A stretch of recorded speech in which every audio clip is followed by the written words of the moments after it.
What's going on, Drinking Boys? Brand new podcast coming right at you, but you know what we got to do first. We got to talk about those things that generate a little revenue for the show. First and foremost, we are brought to you by the Patreon at patreon.com/MattSlayer. Please come support the Patreon for as little as $3 a month, less than the cost of a beer. You can support this show, help bring booze and the show to you. Well, booze to me, the show to you, week after week after week after week, for just a touch more or a little bit more. You can get the video versions ad-free and uncensored a week early.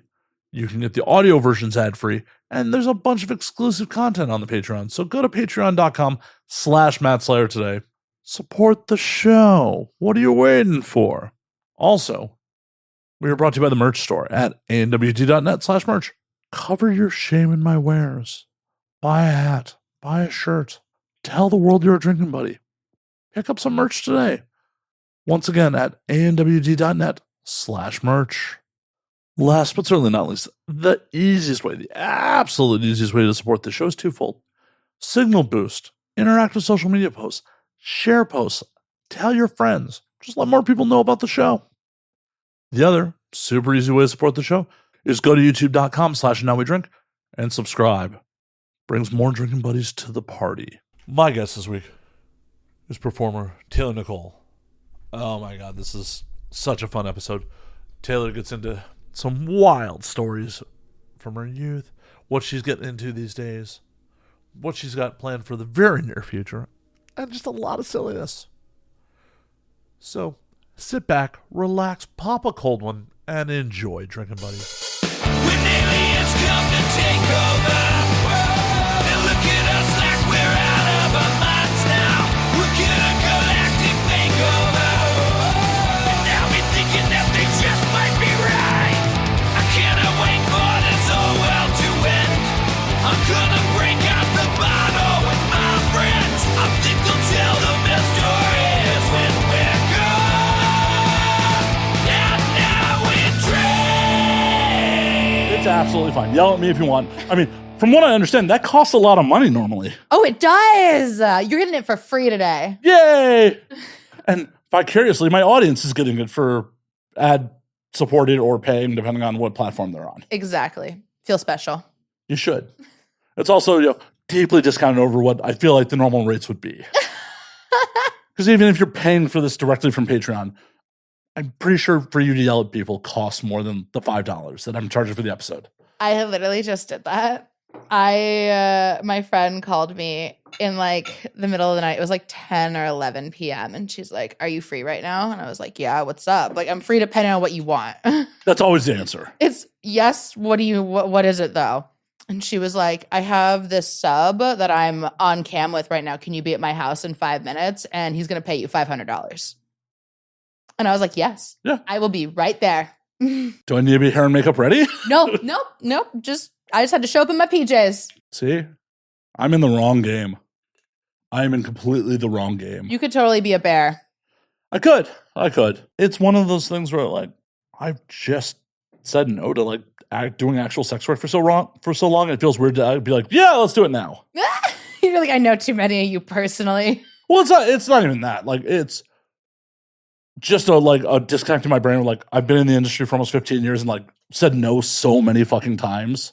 It feels disingenuous, like now to be like, yes, I will. Because then you fall into that category. You're on that line of now are you just trying to get into it to like fuck all the girls that you know?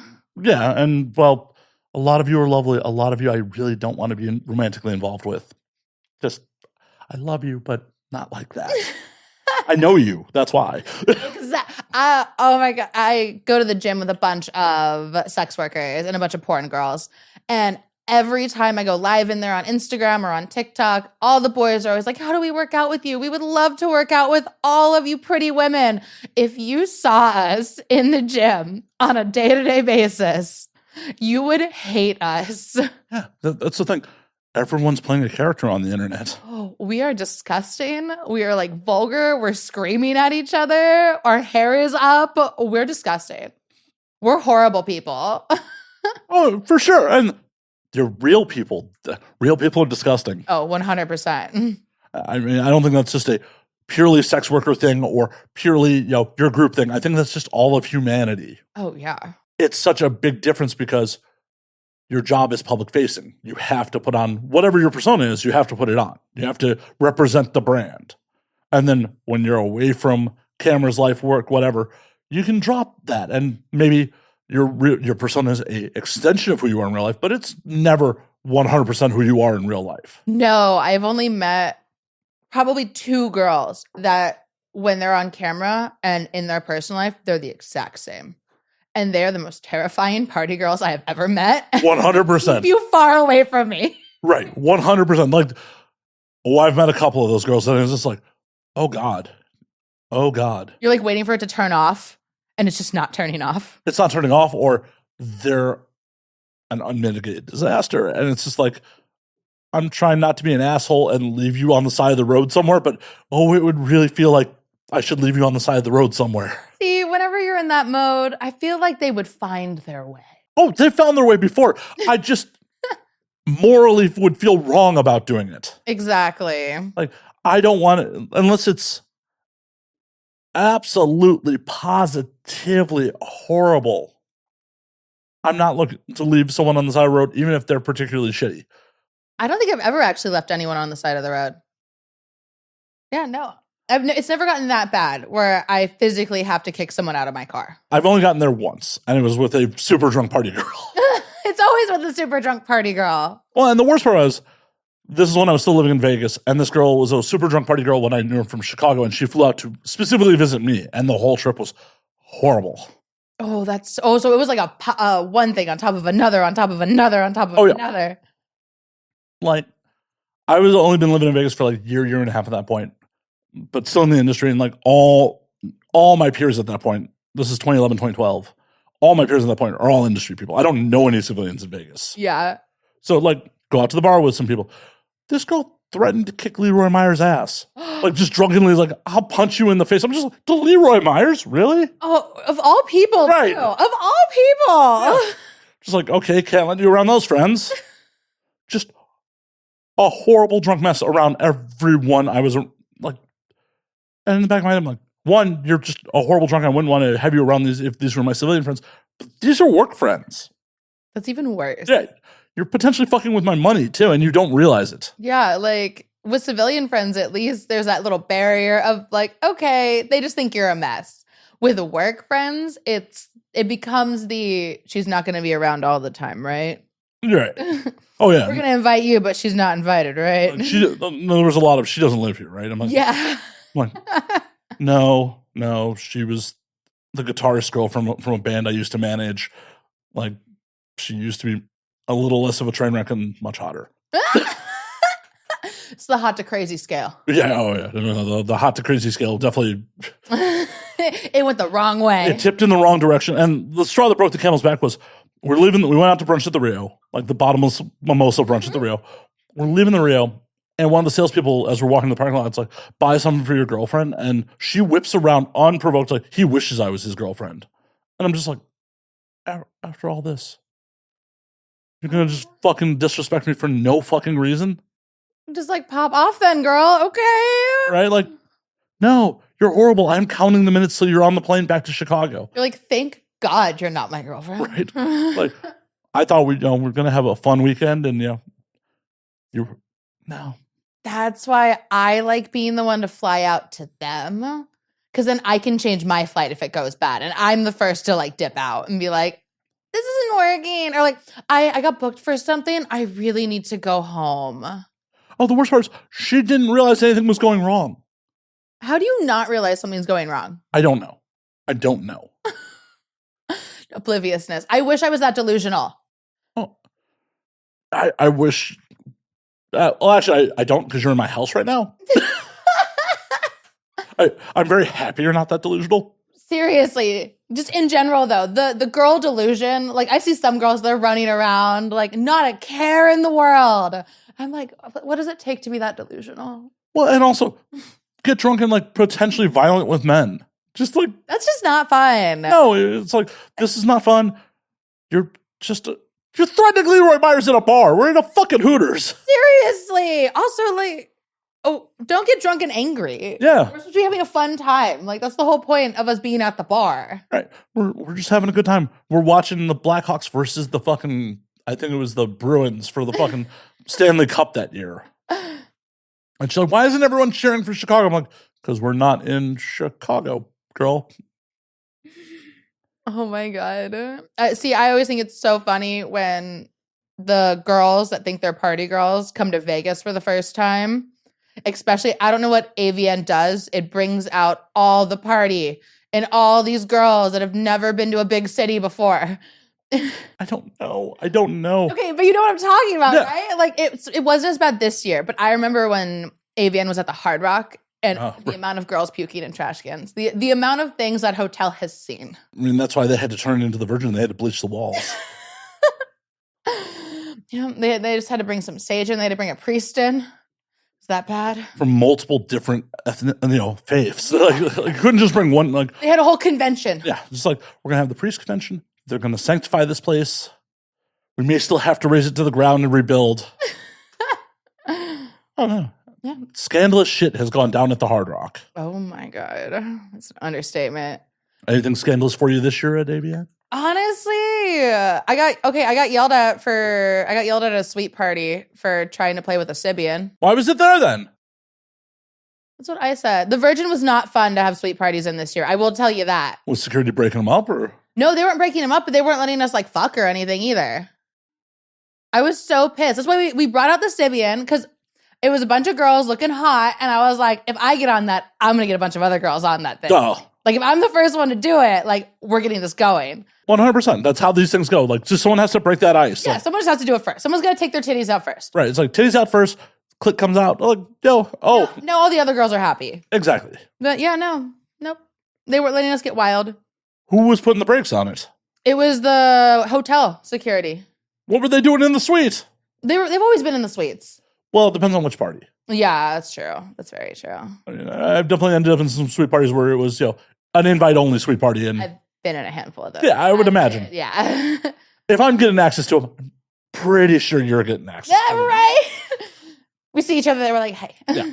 No, it's just how it goes. I mean, Yeah, it's the same circles. yeah. Well, I know. We were, hell, my ex was Miami last year. We were just hanging out in the middle of the night. Yep. Me and you poolside shit. Yeah.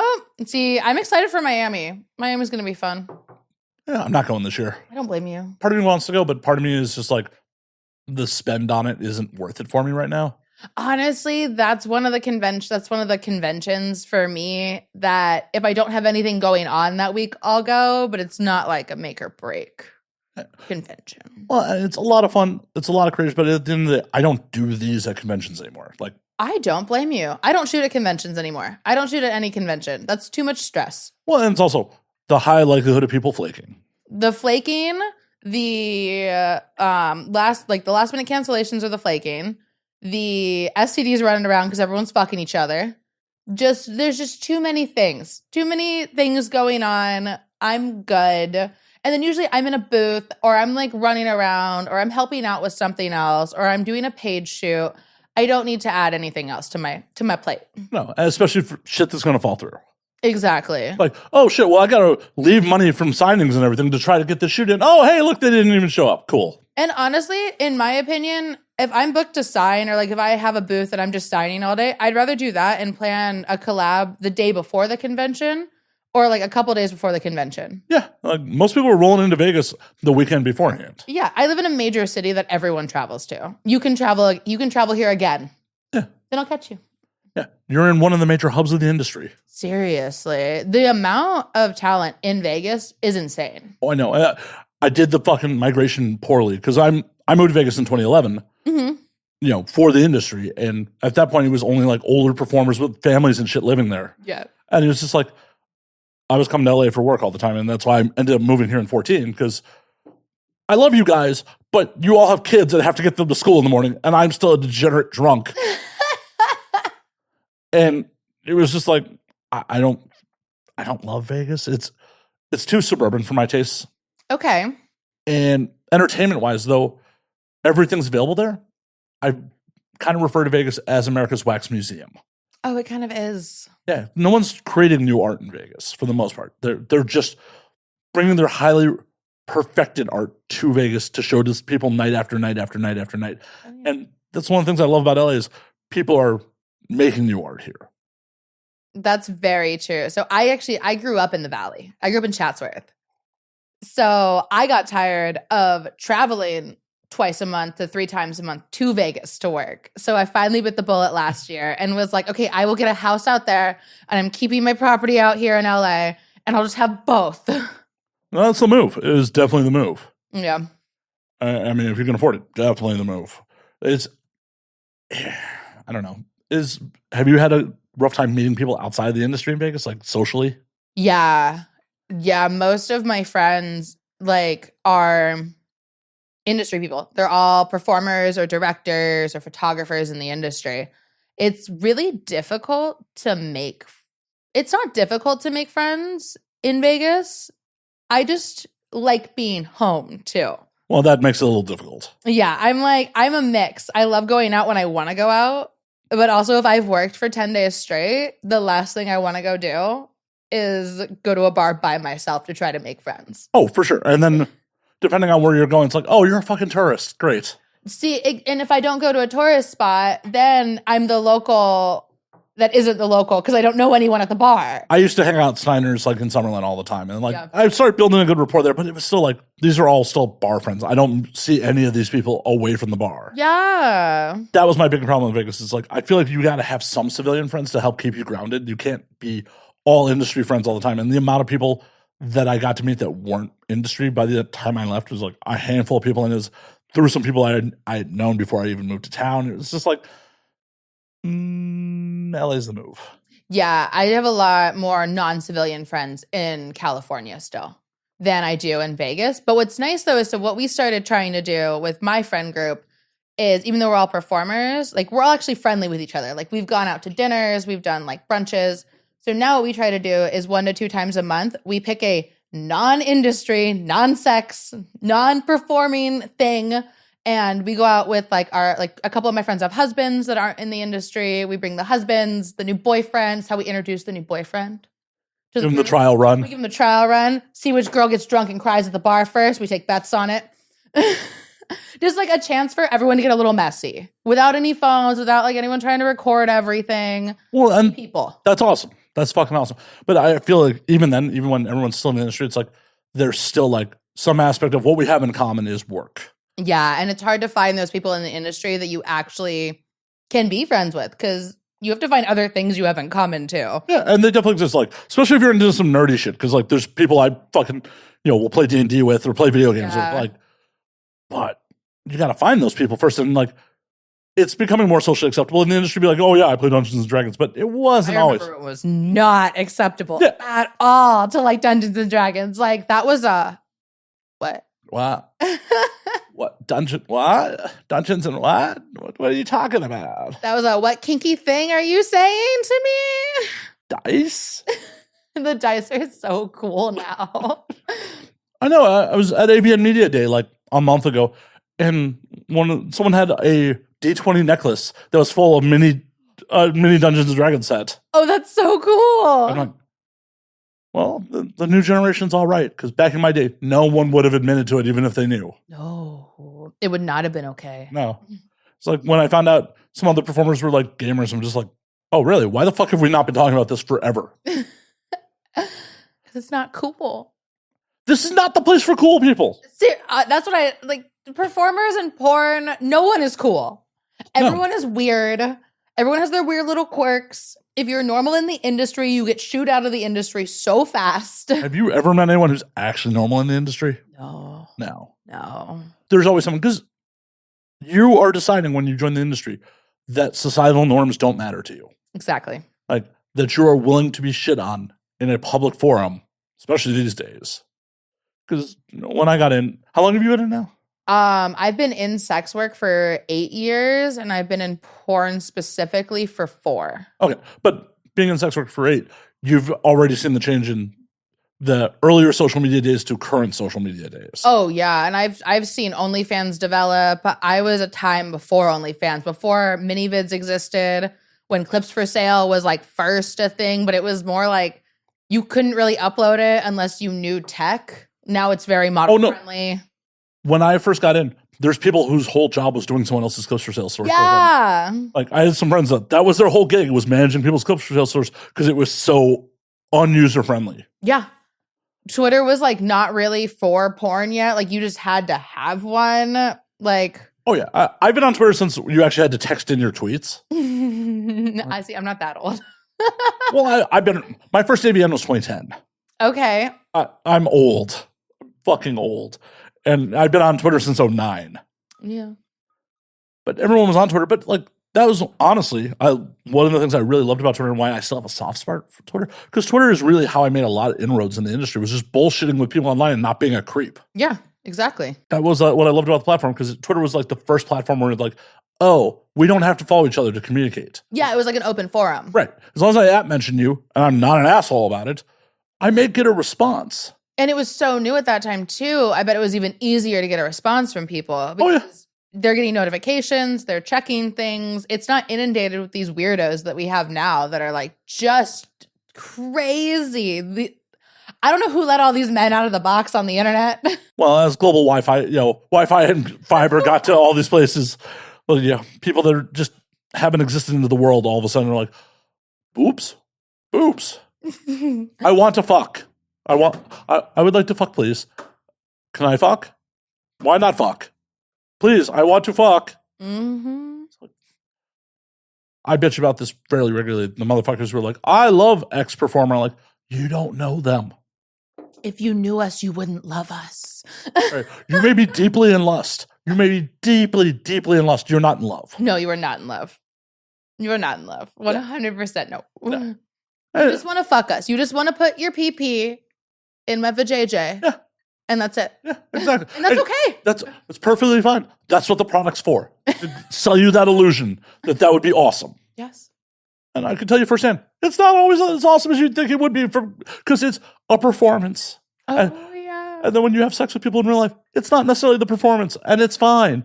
It shouldn't be the performance. Right. Oh, and what's crazy too, for every guy that thinks, oh, I could date a porn star, like that would be so much fun. They'd be fucking me all the time. No, she's not. No, she's been fucking on set all day. Have you drawn her an Epsom salt bath? Exactly. Where's my bubble bath? Where are my chicken nuggets? That's what I want. Put your dick in your pants. Leave me alone. Right.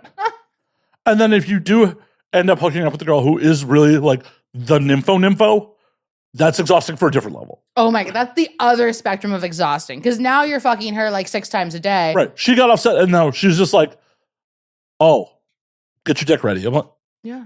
I feel like your dick would be raw at that point. Like that also doesn't sound fun. no. There have definitely been points in my life where it's like, the mind is willing, the flesh is not. Like, for fuck's sake, I would love to, girl. I would absolutely love to, but it's just not happening. Not happening today. It's not. Do you want to cuddle? Oh my God, right? Like, oh, cuddles. Cuddles are worth more. When you're actually dating a performer, you're dating a real person who, doesn't necessarily want to have sex all the fucking time. Right? Oh, your cervix is bruised. Do you really want to, inflame that more? Oh, or if you have like a big thing that's happening the next day and God forbid you like tear yourself by accident, like you don't even want to take that chance. Oh, yeah. I'm like, no. You have to understand that. Yeah. And then you also have to be cool and confident enough to be like, oh, hey, my girl's going off to set. See, I see a lot of the insecurity in the boyfriends in the industry. Oh, I mean, that's the first hurdle you have to cross. Like, don't date a performer if you're insecure about this shit. And I've said this a bunch of times. Like, it's one thing if you're a civilian couple and then she decides that she wants to get into sex work. Then it needs to be a conversation. Oh, 100%. That's a completely different story. But if you met and she's already a porn star. Yeah. This is what you signed up for. Yeah. A little bit. Just a little bit. No, 100% it is. Not even a little bit. 100% this is what you signed up for. Unless you are going to try to Captain Save a Whore. And even if you're trying to do that, girls don't do it. No, even if like you try to Captain Sabo hoe her, maybe it'll last for like 3 to 6 months. She's gonna dump you and she's gonna go back into sex work. Well, she's either gonna dump you, or a lot of times what I've seen is the dude grows to resent her because she is not doing anything else. Because you said you were gonna buy her a new life. Exactly. Pay for her lifestyle and she'll stop doing porn, and then she's gonna hate you because she's gonna be bored. she's going to hate you because she's bored. And a lot of times these dudes end up hating her because, well, what the fuck are you doing with yourself? You're just sitting around all day. Like, this is the deal. This is what you offered. Whole deal. That's what you were trying to be Captain Save-A-Ho. Right. Like, what do you mean? And you have a finite time on camera. It's much longer than it used to be. It's still finite, though. It's definitely still finite. And you're throwing away sometimes your prime fucking years for some dude who you will just look back on and be like, oh, why? Been there. Oh, I want to hear this story. I want to hear this story. I never got out of sex work for this, but I definitely. Did you consider it? No. Okay. No, but I definitely watched the phases of the relationship. Like looking back, hindsight's 2020. I look back and I can see just like the insecurity and resentment towards me building in it, and the drama becoming more and more and more. And yeah, I don't regret ending that relationship. So you're already a sex worker when you met this dude. Yes. How did you meet? How did you two meet? Yeah, we met on Tinder Oh yeah. because I was bored. Oh my God. That never happens. Because I was just bored and horny, and I was like, you know what? Why not? Right? Yeah. 'Cause set sex is not necessarily validating or fun or. Exactly. And I was like, fuck it. Like, why not? I have a free night. How long did it last? About 4 years. Oh, Jesus. I know. 50% of your time in the industry? The start of my like porn career. Well, but sex work in general, like if you've been 8 years, Yeah. that's 50% of your time in sex work. Yeah, I was like in the middle of that. Oh. It was wild. How do you take your transition into like actual porn? Awful. Oh, I'm sure. If he was already insecure, I'm sure. Awful, especially towards the end. It was so much insecurity coming off of this man. And this is what I tell guys now all the time. If you're dating a porn star, she can have anyone she wants. And she still picked you. Oh, yeah. No, Why are you insecure? 100%. That's always my mentality. Like, okay, so you may be having an orgasm with somebody else. Maybe. But she still chose to come home to me. Exactly. And that's like way better. Right. That means you actually like me. Yeah, you get all the cute moments too. Oh my God, we get to do stuff besides rub genitals? Yeah. You get to like cook together and like Just chill on the couch, watch movies. Like, yeah, see her little quirks that she does when she's happy or when she's sad. Yeah. because, rubbing genitals is fun and all, but it's not the end all be all. Oh, yeah. And then I've always been super hyper independent, and I love that. But I noticed as my career grew, he decided that he didn't want to do anything with like his life anymore. So you just want to be a suitcase pimp? Yeah, a little bit. Little bit. Well, if I'm going to, put up with all this, she can at least buy me a life. And I'm like, no, I'm not your mom.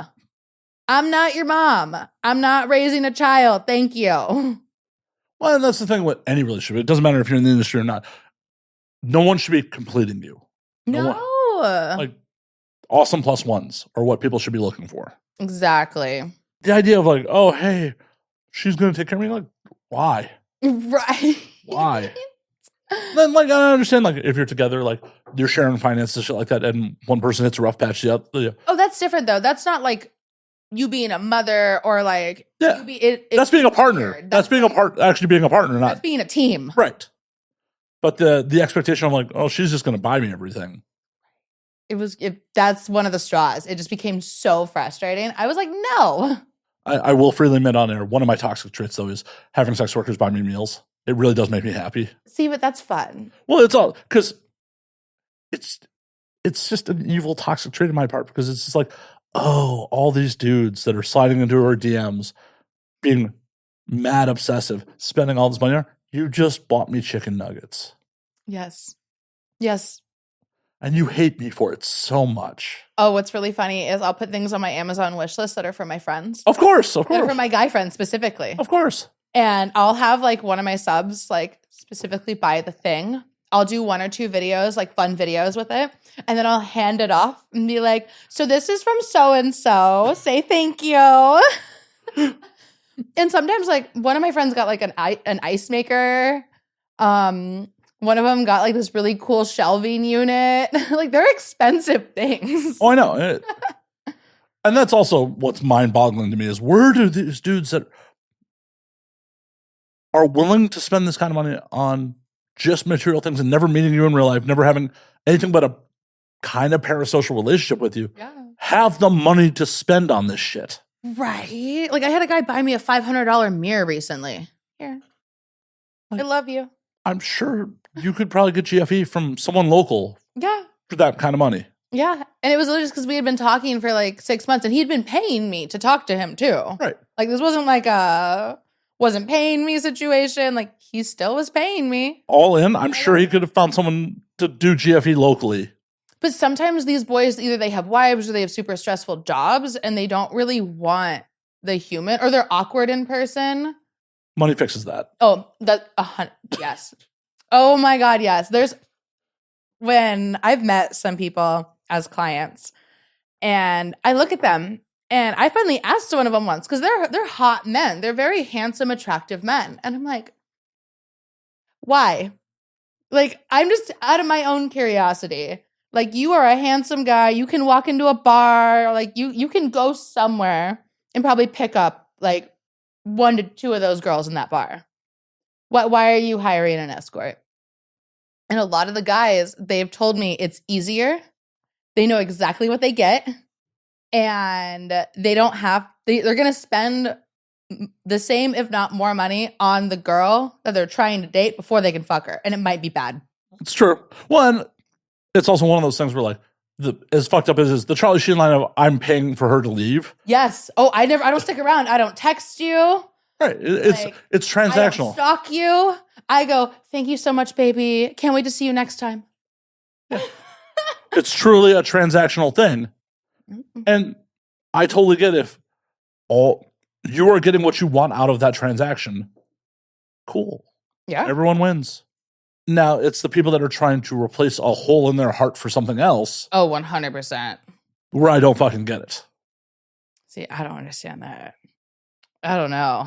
Yeah, that I don't fucking get. Like, if you're really just like, oh, I'd like to buy this service for whatever reason, I don't have time, inclination, whatever, and you cut dry, transactional, cool. Yeah. I like clients, I like men and like clients that know what the relationship is. Because there's some that just, they think that they can date the girl they're paying. And that's not how this works. Correct me if I'm wrong. Like every sex worker I've ever met, like the minute you become a paying client, it just gets compartmentalized. Yeah, like I'm really good friends with some of my clients, but I've been seeing them for 5, 6, 7 years. And so I know a lot about them. Like one of my clients, he's met my parents. Like I've met his parents. But we know where the line is. There's still like a compartment that they are put in that like... Oh, 100%. There's no like, I would not see this guy if he wasn't paying me right now to be here, I wouldn't be here. Right. And it goes into that work box. Exactly. And it's just like the minute you spend, you're put in the work box. Yeah, exactly. And more guys need to understand that. Like the second you spend, that's where you end up.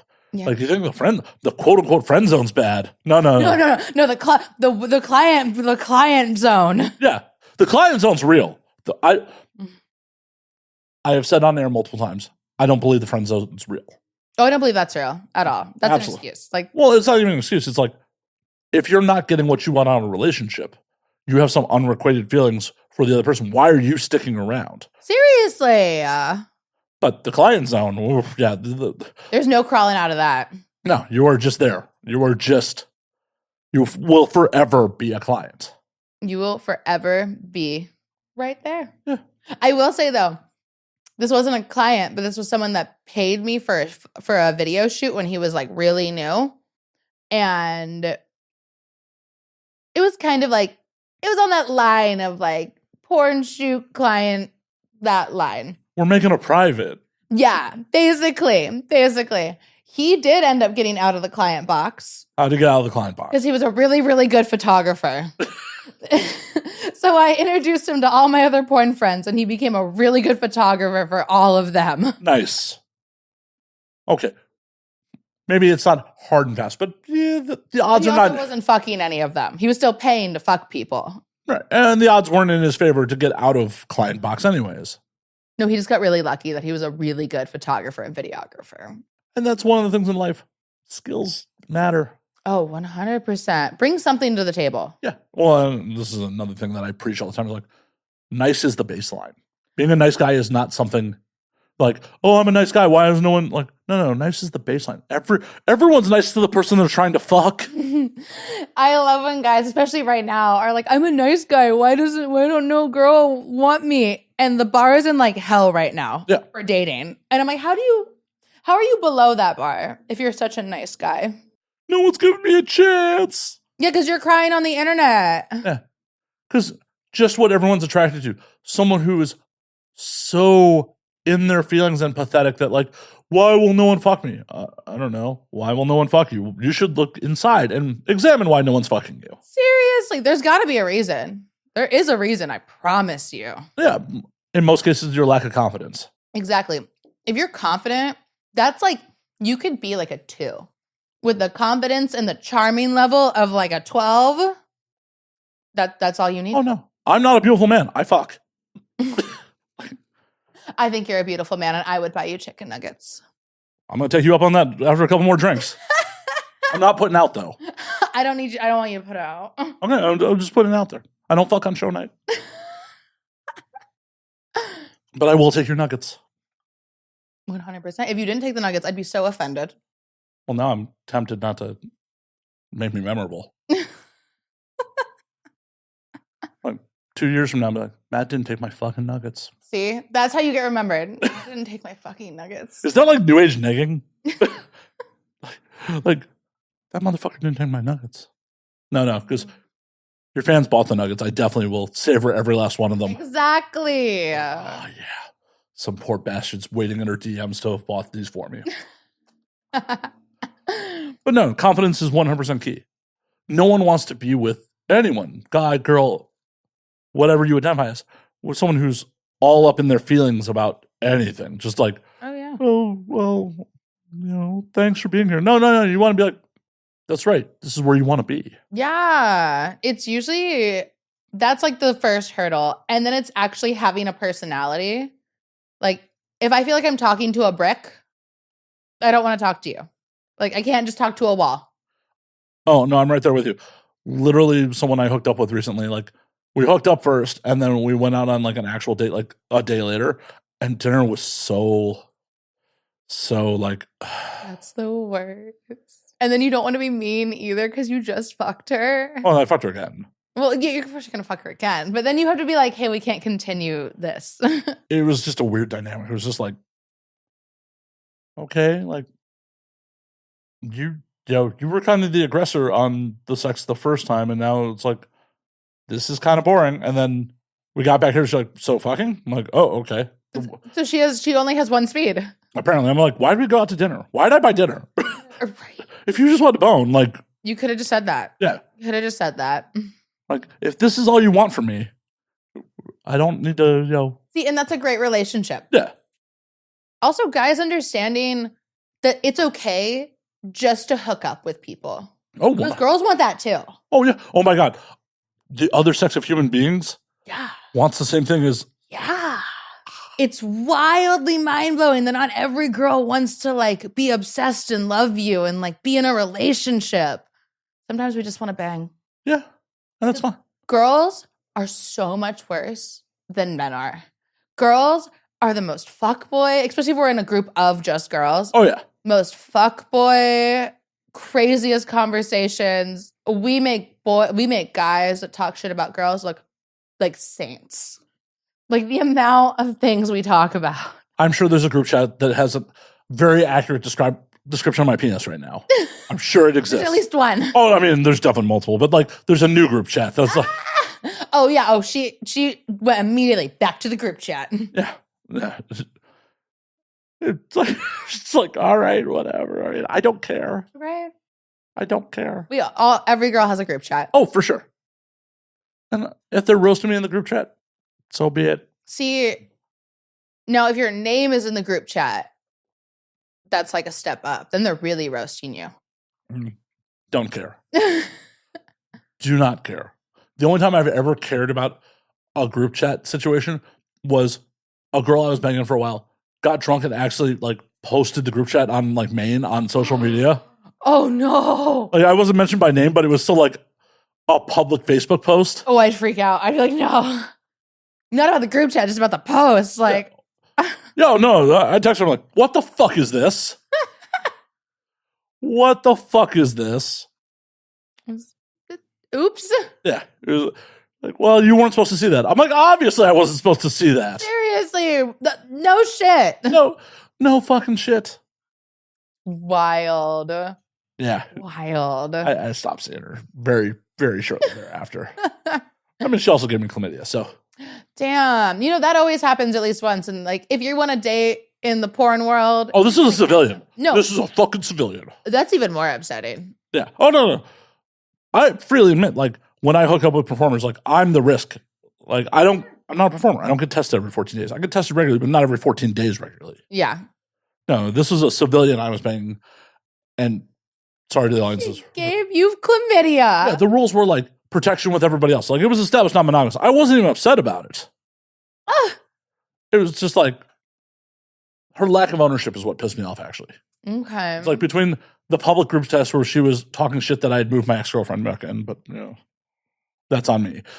Yeah, a little bit. A little bit. But like, were you banging the ex?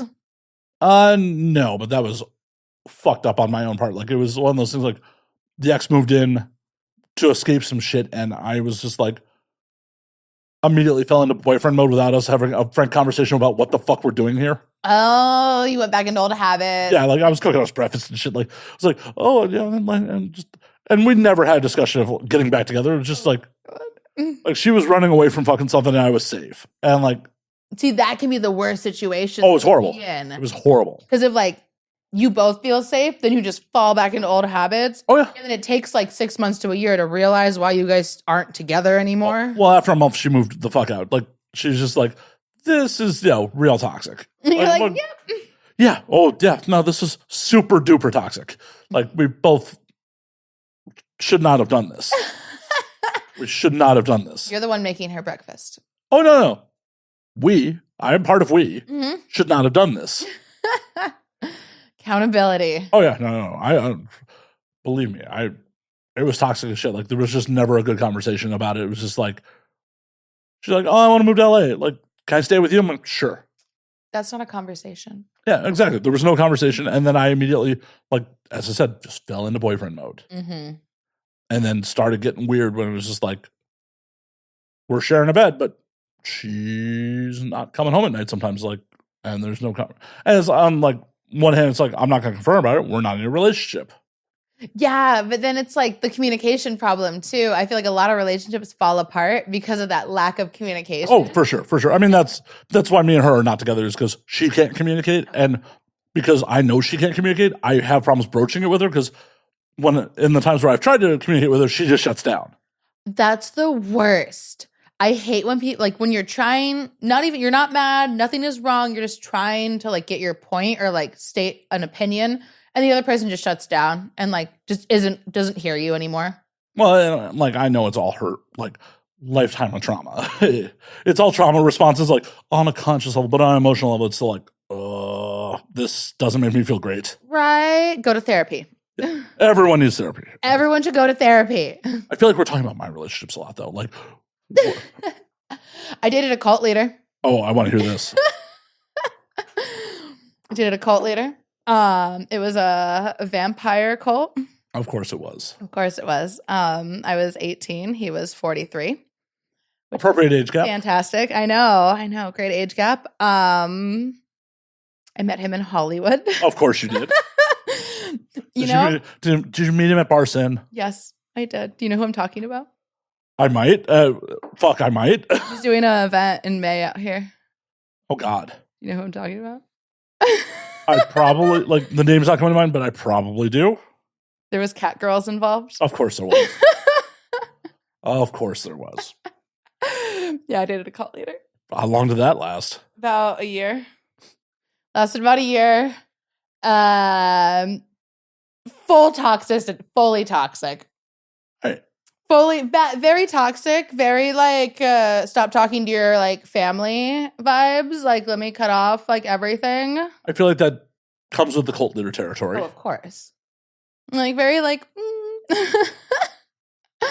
The best part about, I think the funniest story I have from dating him, because honestly, he wasn't like a horrible person. He was just very like egotistical and narcissistic.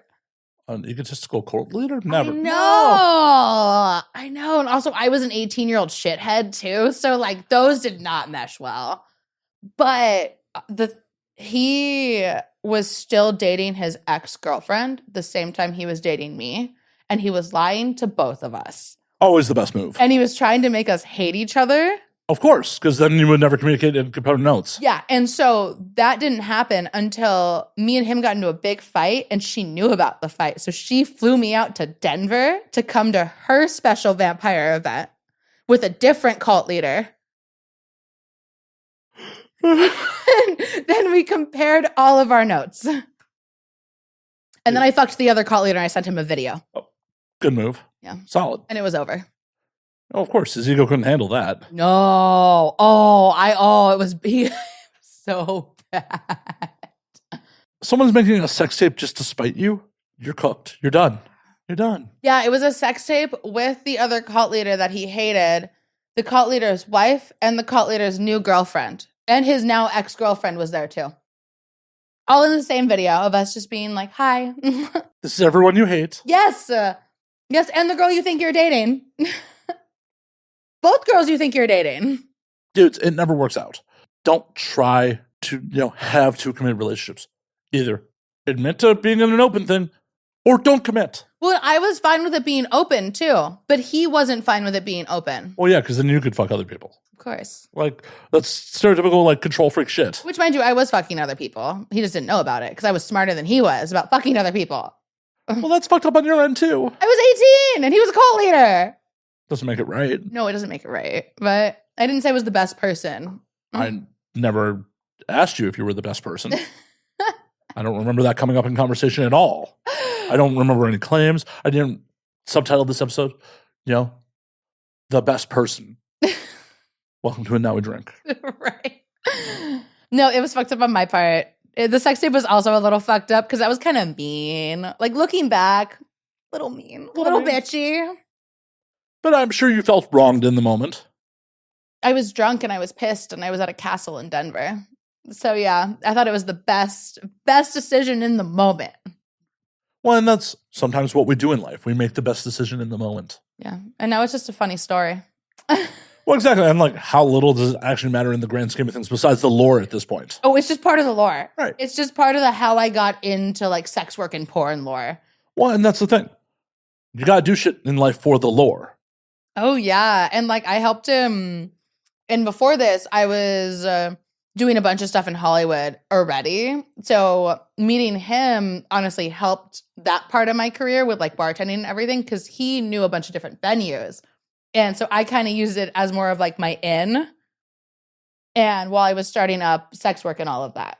Where were you bartending in town? I was doing a bunch of underground like parties. Nice. Oh, yeah. Nice. It was interesting. It was like a different lifetime ago though. It's crazy how shit just like a handful of years past, which is like, it doesn't feel like that long ago. It's like, oh no, it really has been. When we were talking about Vegas, it goes like, oh God, that was 14, almost 15 years ago. And it's like, oh yeah, that feels like forever ago. Oh, I know. It's like, especially these last couple years, time has just not been a concept to me.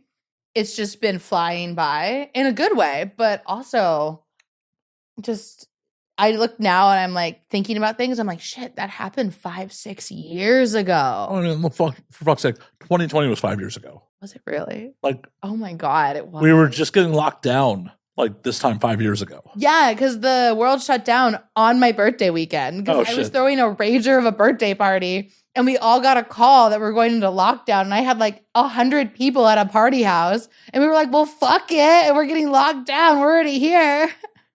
It's the move. Yeah. So we partied like that entire week because everyone's got like called out of their jobs. And like COVID happened. So I just like went on a bender. As you do. As you fucking do. Why wouldn't you? The world shut down. We didn't know. We didn't know we were going to die. Well, and everyone's like, oh, this will be over in like 2 weeks. Yeah, that was the thing. We like partied for like 4 or 5 days, all went home. We're like, okay, the world's going to open back up in a week. It'll be fine. Yeah. And it's like, nope. Still nope. Nope. That was wild. I know. It's going to be interesting to explain to future generations like how this was. Right. Exactly. It's going to be interesting to see how in like history textbooks, how they teach it in like 10 years. Oh, yeah. How they teach it. Well, and also like for our industry, how it changed the whole course of adult entertainment. It did. It really did. The boom of content creation really shifted how the adult industry is today. Oh, yeah. Irreparably so. And I don't think if COVID would never have happened like it did, I don't think content creation would be as big as it is. Oh, definitely not. OF would just be another site like ManyVids or clips for sale. Yeah. Be like, oh, okay, OnlyFans. Because OnlyFans existed pre-COVID. Yeah. No one was talking about it. See, I will say though, a lot of content creators that came out of COVID, I can't fucking stand. I get that. I have a love-hate relationship with the creators and like OnlyFans and like the boom of independent like content creation, because I think a lot of good comes out of it, but a lot of entitlement comes out of it. And a lot of now everyone thinks they can be a porn star because they have an iPhone. Well, and unfortunately, a lot of the public feels like, oh, it's easy work. Oh, the public I could care less about, but... Well, yeah, but the public feeds into people's entitlement. Yes, it does. Yes. And then the people that think, oh, this isn't that hard. It's just me in like my bedroom, or like me and like hooking up with these girls and putting it on the internet. And then they do that. And 1 in every 100 of them, something goes viral. And now they're the new porn star sensation. And I'm like, okay. And sometimes they're really cool. But most of the time they are just awful people. Part of that is because like fame came to them too easy. Yes. They didn't put the time in. So it's just like, oh, I'm awesome. Like I just did the thing and it worked magically. First time out. I'm awesome. How do you not know I'm awesome? It just works. It works. So I'm obviously awesome. All these people's money validates me. Seriously. And it's one of those things that I feel like the faster people climb, they'll peak. And a lot of people do peak. And then the harder they fall. They might not fall all the way. They might still be there. But there is usually a drop. Yeah. Well, it depends on if they fall into a lot of the trappings that people fall into traditionally in the industry. It's like, oh, do you think the money's never going to dry up and spend it on stupid shit? That's usually what happens. Those people are the ones I'm talking about. Yeah. It's just like, I know performers, it's like, oh, you have designer purses that are worth more than some of my camera equipment, but you're having problems making rent. I have my cute Walmart backpack I've had for 4 years. It's still kicking and going strong. You have a very sensible car. Yes, I do. I have a hybrid. It's paid off. I do judge performers on what cars they show up in. Do you really? Oh, my yeah. car is so dirty right now. Oh, no, that's real. That's fine. The people that are showing up in like $100,000 cars. Why would I show up at 100? That sounds like a stupid waste of money. I don't disagree. No. It's like people that show up in $100,000 cars, especially people that are not well established. Like if you're someone who's been in this shit for a hot minute, top of the game for a long time, and you're like, yeah, you drive a $100,000 car. Not how I spend my money, but you don't have to worry about making rent. But also there's so many nice cars that are around that $40,000, $50,000 mark that there's no point. And unless you want that weird, I have a small penis sports car. Sports cars are fun to drive. They are fun to drive. They're fun to rent. Go rent one. The only time I owned a sports car was in my early 20s. And that was just because it was like, oh, this is the same, maybe a little bit more than the sensible sedan that I was about to buy. This thing is so much fun to drive. And I got rid of it in under 4 years. That's how I ended up with my Mustang. I had a Mustang at one point. So much fun to drive. Had it for about a year and a half. And I just, one rainstorm and I like spun out. The car was fine. I was like, I'm done. Nope. Oh, my stupid ass was driving a rear-wheel drive sports car in Chicago in the winter. Oh my God. And it's just like, oh, every time it snows, even if there's like a 1/4 inch of snow, I have no traction. You just had a death wish. Yeah. Well, no, it wasn't even a death wish. I wasn't trying to drive fast at that point. It's like, oh, I'm going to drive home at 5 miles an hour to keep control of my car. Like, this is the dumbest thing ever. Just put some skis on it. We'll push you. Yeah. And then when I got 4 speeding tickets in 1 year in 2006, I was just like, okay, I got to get rid of this thing. Oh my God. I have actually never gotten a speeding ticket. Well, I will chalk that up to the difference in our looks. That's true. I finally got a ticket for the first time in like my adult life. I was so pissed. That's some entitlement right there. Like, I was. No, I was pissed because it was literally, I was pulling out of my California house, which is off of like a dirt road in the middle of nowhere, right? Think of middle of nowhere. And there's one highway patrol officer. I pull out, I like get on the freeway. This dude follows me onto the freeway to like the next turnoff, which is like 4 miles onto this highway. And he comes around. He's like, do you know why I pulled you over? And I'm like, honestly, no, I actually don't know why. It was because I had my phone in my hand at a stop sign on a dirt road. yeah, it's illegal. In California, apparently it is. No, it is. Yeah, I didn't know that. And I was like, okay, officer, that's fine. And he like looks at me and he's like, how old are you? And I'm like 27 years old. Like, what do you mean, how old am I? He was about to start lecturing me. It's like, you just took my ID. You know how old I am. Before. Oh, okay. This was before he took my ID. And then I gave him my ID. He comes back around and he's like, I like your hat. And I have the anal hat. I have anal and then I have parental advisory. I have those 2 hats. I thought he was talking about the anal hat. He wasn't. Because when he came back, I was like, oh, yeah, I do porn. Like, that's like my thing. And he's like, okay, here's your ticket. Please leave. Please go away. He was definitely like, this is not how the scene starts. This is not how, this is how it. He had to have been like 22. He was young looking. Well, maybe that's why I wanted to know how old you were. Probably. See, it's the stupid young cops that want to follow all the rules. God. You need a corrupt old one. I know. I would have banged him if he was older. Just to get out of a ticket? I mean, is he hot and old? I don't know. What's your definition of hot and old? Like 45 with like a white beard, like a salt and pepper beard, and kind of a dad bod. You know, like a piece of meat over here. Thankfully, I'm only 44.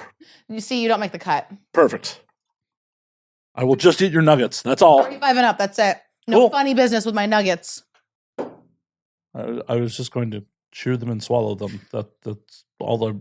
Maybe dip them in barbecue sauce. There you go. I'll allow that. Oh, thank you. I'm glad you allow that. You're going to just purchase them for me. Like, no, you can't eat them like that. Dare you dunk them in sauce? See, I actually don't like sauce. I'm one of those people that does not dunk their nuggets in sauce. What do you just want? Dry nuggets? Yeah, with salt and like salt on them. Extra dry nuggets. Yeah. Mm. See, but I don't like sweet and sour or like barbecue sauce. I don't like any I don't like ranch. Well, I don't like ketchup. I'm there with you on ranch. Yeah, no, ranch is gross. Not really into sweet and sour. A spicy barbecue sauce. A spicy barbecue sauce on a bacon cheeseburger. Oh no, that's right. That's right as hell. Yeah. That is definitely red. Or like a good ribs, brisket, like Yes. actual barbecue. I'm trying to remember. There's a decent barbecue place in Vegas that like I ate at when I was there in 21. Fuck, it's like somewhere off Las Vegas Boulevard, like in between the Strip and downtown. Okay. There's a couple. I don't really get barbecue out a lot. I really don't. Why not? Because if I'm either I'll cook barbecue or I'm going to a barbecue. Well, no, the likelihood of going to a barbecue and it actually being barbecue and not just grilling. That's true. That's true. Barbecue is low and slow. Yeah, you got to start that like the night beforehand. Yeah, it's like got to have a fucking smoker. It's a whole to do. No one. I think it's Rick's Rollin' Smoke Barbecue is I think the place. Okay. It's on 725 South Las Vegas. I'll have to check it out. It was if it's the place I'm thinking of, it was pretty rad. I had one barbecue spot catered in. I forgot what it was called. It might be that one. It wasn't like a chain. It was like a family-owned barbecue spot. This might be it, I think. Then again, apparently Rick's Roll and Smoke is owned by Rick of Pawn Stars, Rick. Oh. I almost went back to Vegas in 21, so. Okay. Working for musicians. Oh, that sounds like an awful place to work for musicians in. It was definitely an experience. I guess like you have the residencies, so. Oh no, I wasn't working for musicians that were doing a residency. No, and it was like the touring ones. I was working for the lead singer of Five Finger Death Punch. Oh, there you go. It's one of those things that randomly just kind of fucking happened. It happens. Like, I have no problem saying it because there's social media that proves that it was happening at the time. So, like, anyone who's been around for me can just go back and look at the Insta. I had the lead singer of Attila make out with me and spit in my mouth. Nice. Once at a party that I ended up being at in Hollywood. Nice. There's a video of that somewhere on the internet. Did the spit happen first or did the make out happen The spit happened first. Oh, that's a good opening move. It's solid. The spit happened first because my friend was too scared to ask him. To spit in her mouth. So I walked up to him, cold ass, like, "Hi, can you please spit in my mouth?" And he said, "Yes." See, that's not the proper response. The proper response is, yeah. It's like, you don't even verbally respond. You just start getting it ready. You've been called into action. Exactly. By random girl number one. Hey. Look, that's a fluid swap that, like, what's the harm in just doing that? At this point, that was like spit and kissing wasn't even considered like fluid swap.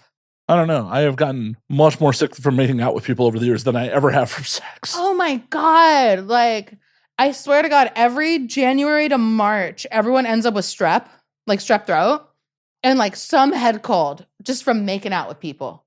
Yeah. And I'm like, wow, I feel like strep throat should be tested for in the industry. To be honest, can I get rid of MGen? Can I get strep throat, please? Yeah, MGen has been around since the 80s. No one give a fuck about it. MGen doesn't do anything. Like, potentially does something if you want to reproduce or some shit. I don't want to reproduce. No, I don't need a mini me running around. Well, and there's no guarantees it would actually be a mini you. Exactly. What if it's like a crazy Catholic? That sounds horrible. How late can you give it up for adoption? I think until it's like 4. Yeah, I don't think you can rehome a child until they're like 4. I don't know. We can find out. Can we Google it?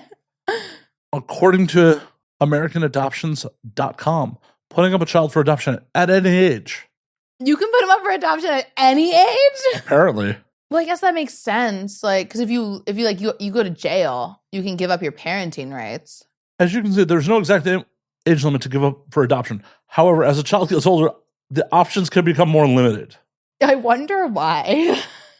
Most private adoptions, including American Adoption, simply don't have the structure or resources responsible conduct the adoption process for older children. Since everyone involved wants what's the best for you and your child, sometimes it can be better to find parenting resources and wonder if you can get up a child at adoption at any age. However, if you truly feel that placing your child for adoption is the best option in your situation, there are professionals that may be able to assist. Could you imagine like 16, like, bye-bye? Seriously. Could you imagine like giving up an 11, 12-year-old?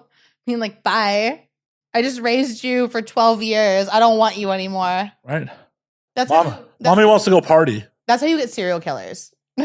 Or just people that are going to be horrible to date. Like, why didn't she love me? Those are the guys that have mommy issues. Like, I just can't get over it that it's at any age. Oh yeah. Any age you can get rid of them. It's awful. That's amazing. Don't do that to it. I'm gonna stick with my answer. 4 years old. I don't know. I think that at 4, like, you've already gone through the hard part. You've stopped having to change their diapers, hopefully. Yeah, but they're not in school yet, so you can like rehome them before they go to school. Before they develop friends. Yeah. When you're their only friend, the only thing they know in this world. But what if they have to leave all their friends when you give them up? Builds character. Builds fucking character. It's not how you're supposed to build character in life. Trauma's not how you're supposed to build character? No! You can say that with a straight face. No. Give her the AVN for best acting. Trauma is not how you build character, Matt. It's not how it's supposed to happen. But it is. For you. For most of the world. How many boring people do you know with trauma? Oh, none. Right. Oh, they're all so entertaining. Right. Exactly. Why would you want someone who's had a perfect fucking life? They don't know shit. I met someone recently that literally has had a perfect life, and I did not know how to talk to them. Like, they had nothing go wrong ever. They had 2 parents that loved them. Like, nothing ever had went wrong in their life, and I did not know how to handle it.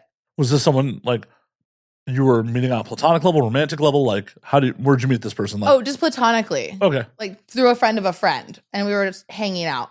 And in Vegas? In Vegas, you met someone that didn't have any fucking... Yeah, that's what made it even weirder. They Mormon? Maybe they probably came from like Utah or something. No, there's a lot of Mormons in Vegas. I feel like if you're Mormon though, you almost have more trauma. Yeah, but you may not realize it. That's true. It's just like, oh, this is how it is. Like, you just don't know anything's wrong. You're so institutionalized. But no, this person, they had went to college. They got into their first choice college. They got a degree. They got a job they liked. I was like, what is wrong with you? Like, I can't speak on your level. Yeah, those people weird me out. Like, I've told this story before, but I went on a first date with a girl who's like, my mom's my best friend. And I was just like, it gave me the ick so bad. Oh my God, dude. Like, your mom's your best friend? Like, I don't think we can relate on anything. Yeah. See, me and my mom are close now, but we had to build that. Right. But would you call her your best friend? No. Because sometimes I want to murder her because she's an idiot. She brought you into this world? Wow. Yes. Only sometimes. Well, and that's a healthy relationship. Exactly. No one's going to get along all the time. No. Even people you're in love with, people your brain chemistry says I adore them. You don't get along with them all the time. Fallible human beings. That's like couples that don't bicker. Well, that's scary. Like couples that have never gotten into not a major fight, but like any fight. Any little bickerment, any little argument. I'm like, how's that work? I don't know. I have never experienced that in my life. I haven't, but I've seen it. And I'm like, I think they're lying. They have to be lying. They have to be. Oh, yeah. They have to be. Like, that can't be real. No. That literally can't be real at all. Mm-mm. Either that or one of them's wildly repressed. Just wildly. Just like, yes, dear. Yes, dear. What if one of them is just like the extreme cuckold? Like the extreme service sub. Well, then they're wildly repressed. But if they're enjoying it, okay. Whatever works for them. Not my life. Exactly. No. Nope. For better or for worse, I'm not in the business of letting shit slide. I like to talk about it as it comes up because then it doesn't build up. Oh, I try to. I definitely try to. One of my biggest character flaws is that sometimes I don't know how to say shit diplomatically. I have that character flaw. Yeah, hey, you want to throw out the fucking trash? I have that character flaw. I'm like, you know what? This is bugging me. And in my past relationships, I definitely have bottled things up and let things slide too much until it built up. So now I just have no chill about it. I'm like, this is bothering me now. It's a better way to go about it. Right? And for me, I would much rather have that because the last thing I want to do is question where I stand with somebody. Yeah. What's going on here? Because I'm observant of, growing up in a home with childhood trauma, it's I'm observant of shit. So when people start changing up behavior patterns, it's oh, you notice really fast. Right. I know it's really fast. So wow, okay, now I have to let my mind race. I'm like, why? What's changed? What's going on? What's worse to me is when you're talking to someone new and you can, at least for me, I can always tell even through texting, if something's off. And then I'm like, why is it off? What's happening? And sometimes they're like, oh, I don't want to talk about it right now. And then you automatically think it's you. So I've had to break myself with that as an older adult. Be like, no, 9 times out of 10, it's probably ain't got shit to do with you. No, I've broken myself of that, but it still isn't the very back of my mind. Oh yeah, for sure. Well, if we're intimate, like, why wouldn't you talk to me about it if it doesn't have anything to do with me? Yeah, exactly. Or the I still can't stand the we need to talk or the we should talk later message. I'm like, no, we're going to talk right now. Well, but there's also sometimes we're like, hey, I need to schedule this call. Like, it's important. We got to actually schedule this shit. I don't have time right now to fucking. That's different though. If they don't have time, I understand that.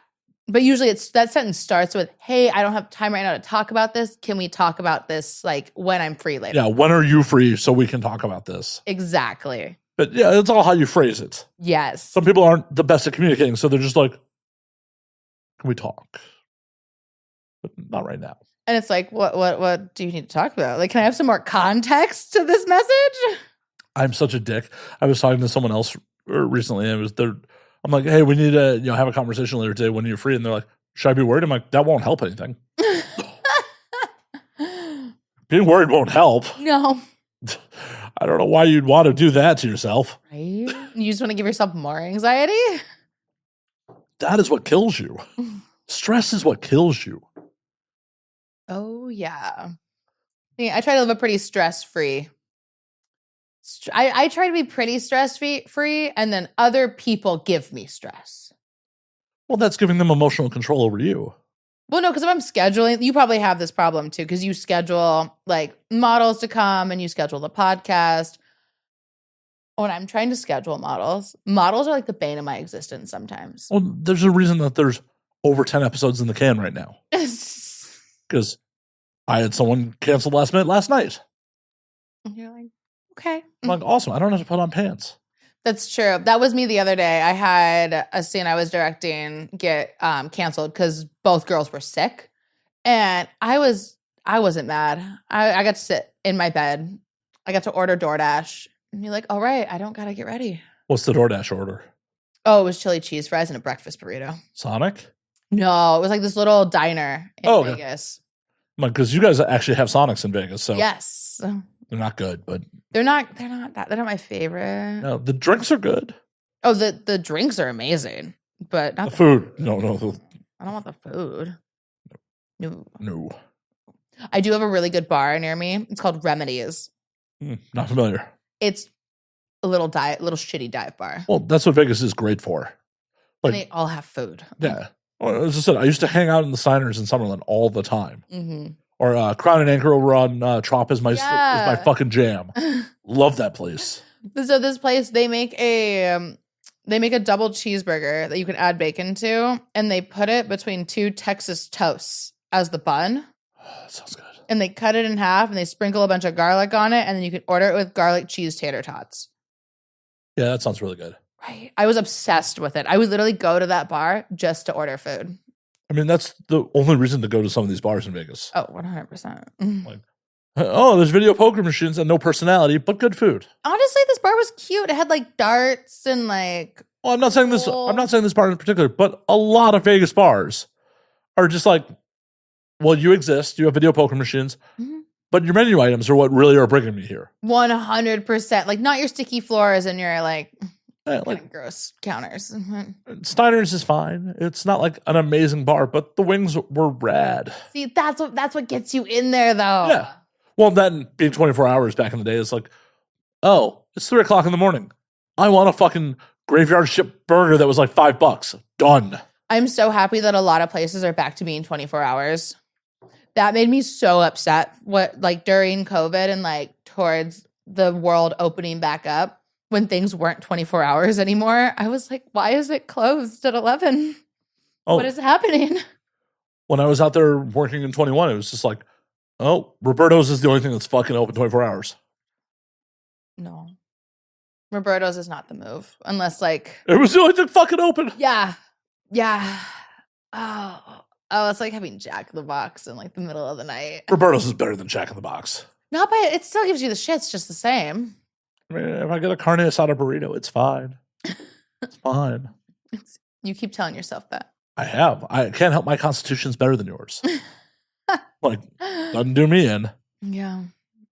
No, thank God, there's so many more things open now. Oh, no, that is honestly one of the biggest things that like pissed me off about moving to LA was Chicago is a 24-hour town. Like, there's just 24-hour dining establishments everywhere, like diners, shawarma. Like there's it's a real city. Yeah. Moving down, it's like, oh, the amount of 24-hour shit, even pre-pandemic, pretty fucking low. That's what always I found wild about LA, especially like Hollywood area. Because Hollywood is a party town. Like Hollywood, North Hollywood, like even like West Hollywood area. People are getting out of the bars at 2:30 a.m. Why wouldn't you have food open? I don't know. At least like when I first moved to Hollywood, like K24 over on Cahuenga was there. Yeah. The 101 was open till 3 a.m. every night. I don't know. Fred 62 in East Hollywood was open 24 hours. Yeah. But these days, like, there's Crispy Pork Gang that's 24-hour Thai food. There's something in the same plaza as Crispy Pork Gang that's open by the Pork Gang that's open till 5 a.m. There's a Norm's. Otherwise, there ain't shit in Hollywood that's open late night. No, and it's so upsetting. As someone who regularly doesn't go to sleep till 4 or 5 o'clock in the morning, it really does annoy me. It really does. Because I don't want to go to Norm's. I don't think I've ever been to a Norm's. It's better than Denny's. Okay. Is it kind of like an IHOP?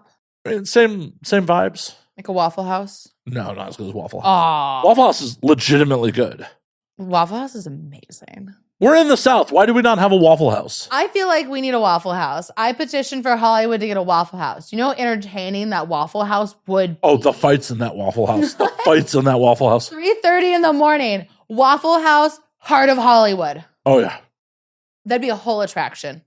I mean, for fuck's sake, why does Phoenix, Arizona get a Waffle House and we don't? Seriously. Also, things in Phoenix are open later than in Hollywood, and it makes me so upset. Yeah, because you'd have to be in Phoenix. Well, it's like Phoenix, like even like Scottsdale, because they have the 2 colleges there. So they're like college towns. Yeah, we have colleges here too, and there ain't shit open around them. I know. I mean, I guess the Popeyes open by USC is open until 4 a.m. That doesn't count. No. That's a Popeyes. I mean, it's late night for a Popeyes. But it's still not like where I would want to really go like post-bar. Right. Like if your establishment has a drive-through post-bar, like that's not where I want to be. See, I don't know about anymore, but I always thought it was because of the hot dog carts and the taco trucks. But now they don't even really exist anymore. Oh, they're everywhere. They're just not open late. Really? Oh, yeah. The tacos, like the little taco trucks? Oh, yeah. There's a good truck like over at Sunset and Western. Okay. And they are there till 4 a.m. on Fridays and Saturdays. See, there you go. But they're fucking expensive. Like, it's $2.50 a fucking street taco. Are you serious? Yeah. Okay, I remember when they were like 50 cents. Like when that truck first started coming to Hollywood, they're $1.25 a taco. Yeah. And it's only been maybe 7 years since it started coming around. Like I was like, it's only been not so. Oh, it's been 7 years. Fuck. But for 100% markup in 7 years is insane. That's ridiculous for a street taco. I mean, they're great. They cut the fucking El Pastor right off the spit in front of you. Slice of pineapple. It's rad, but it's like $2.50 a taco. Fuck. That's the one thing I think I missed the most since moving to Vegas. We don't have any good food trucks, really. I thought you guys had like a First Friday that. There is, but they're like the fancy food trucks with the actual letter grades on them. Like they're real food trucks. Oh, fuck that. Like people speak English at these food trucks. Fuck that. That's what. No, they're not very good. Like they have permits.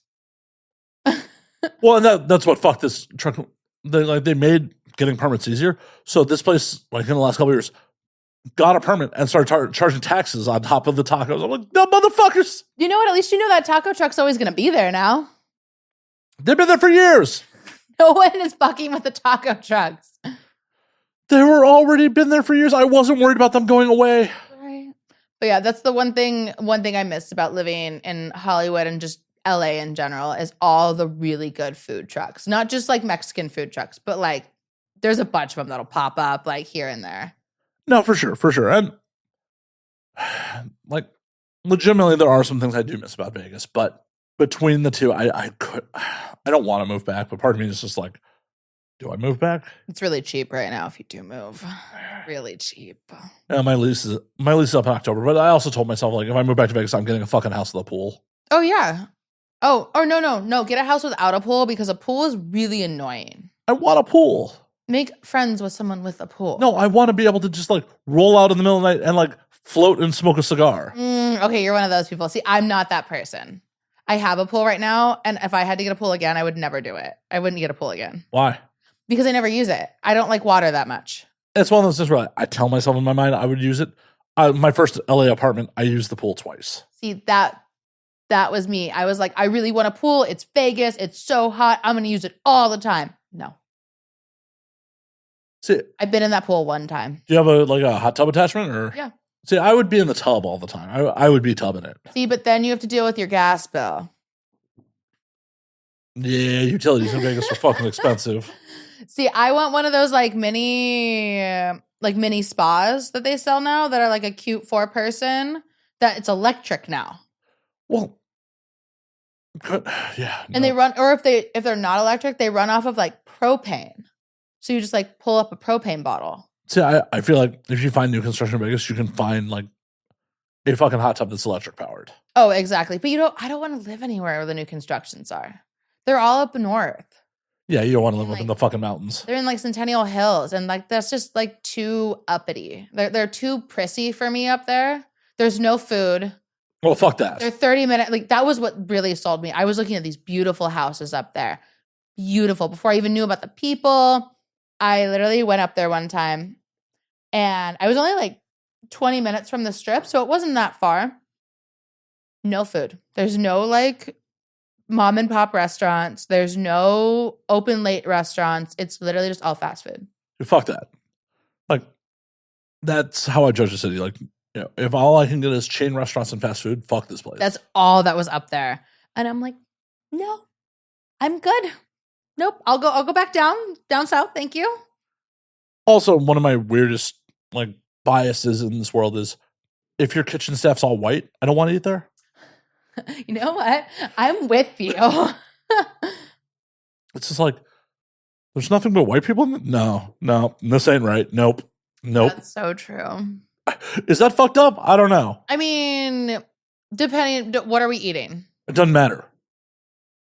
It does not matter. If your whole kitchen staff is white, I don't want to eat there. Yeah, I feel like there's a problem. So for years, I worked for an armored car company, like, picking up people's money and shit like that. So you pick up restaurants and all that stuff. Like, I got sent up to fucking Boston in 2011, right before I left Chicago, and was picking up like fucking restaurants. And it's like whole kitchen staffs are white people. I'm like, I don't want to eat here. This is weird. Fucking weird. You're like, are they going to rob me? What is happening here? Like, no. Like, the whole kitchen staff should be Hispanic. Like, yeah. There at least has to be one like ethnic person yelling at everyone. No, not in English either. It can't be. They can't be yelling in English. Yeah. No, everyone like it. The kitchen should be the great equality. Yes. Like, I don't care if there's some white people in the kitchen, but you can't have a kitchen full of white people. No, because how does anything get done? With a lot of bitching. How does everything get seasoned? Well, I'm assuming they're following someone else's recipes. Unless there's like a Kyle.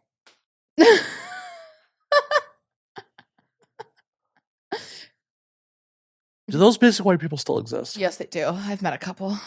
I'm sorry. Recently. Why? Because I actually have to be social. So they're paying you? No. This was at like the amount of. I'm friends with a Kyle right now. He is the stereotypical Kyle. Like, he's a performer. Great guy. He's a great performer. I would not want to deal with him. He's like, he just got out of like a divorce. And he's stereotypical fuckboy right now. Fuckboy named Kyle. Wow. Way to live up stereotypes, bro. No, he checks every stereotype box. But you know what? He's living his best life and he's getting tested. And that's all. You know what? That's all I can ask for. I mean, you could choose not to associate with it. Oh, I don't associate with it. You're just like, I'm watching this train wreck from over here. 100%. I have my hand in like everything. I love watching the train wreck from here. I love being the person that everyone gossips to. That way I could see everything happening and be like, yeah. Like, oh, okay. Yeah, warn a girl you like that may not be the move. Yeah. You're like, not that one. Not that one, babe. No. Babe, I know it looks like fun, but don't do it. Not that one. Comes with a lot of baggage. Recently divorced. Oh my God, there's a handful of boys in Vegas that are like that we all know have way too much baggage.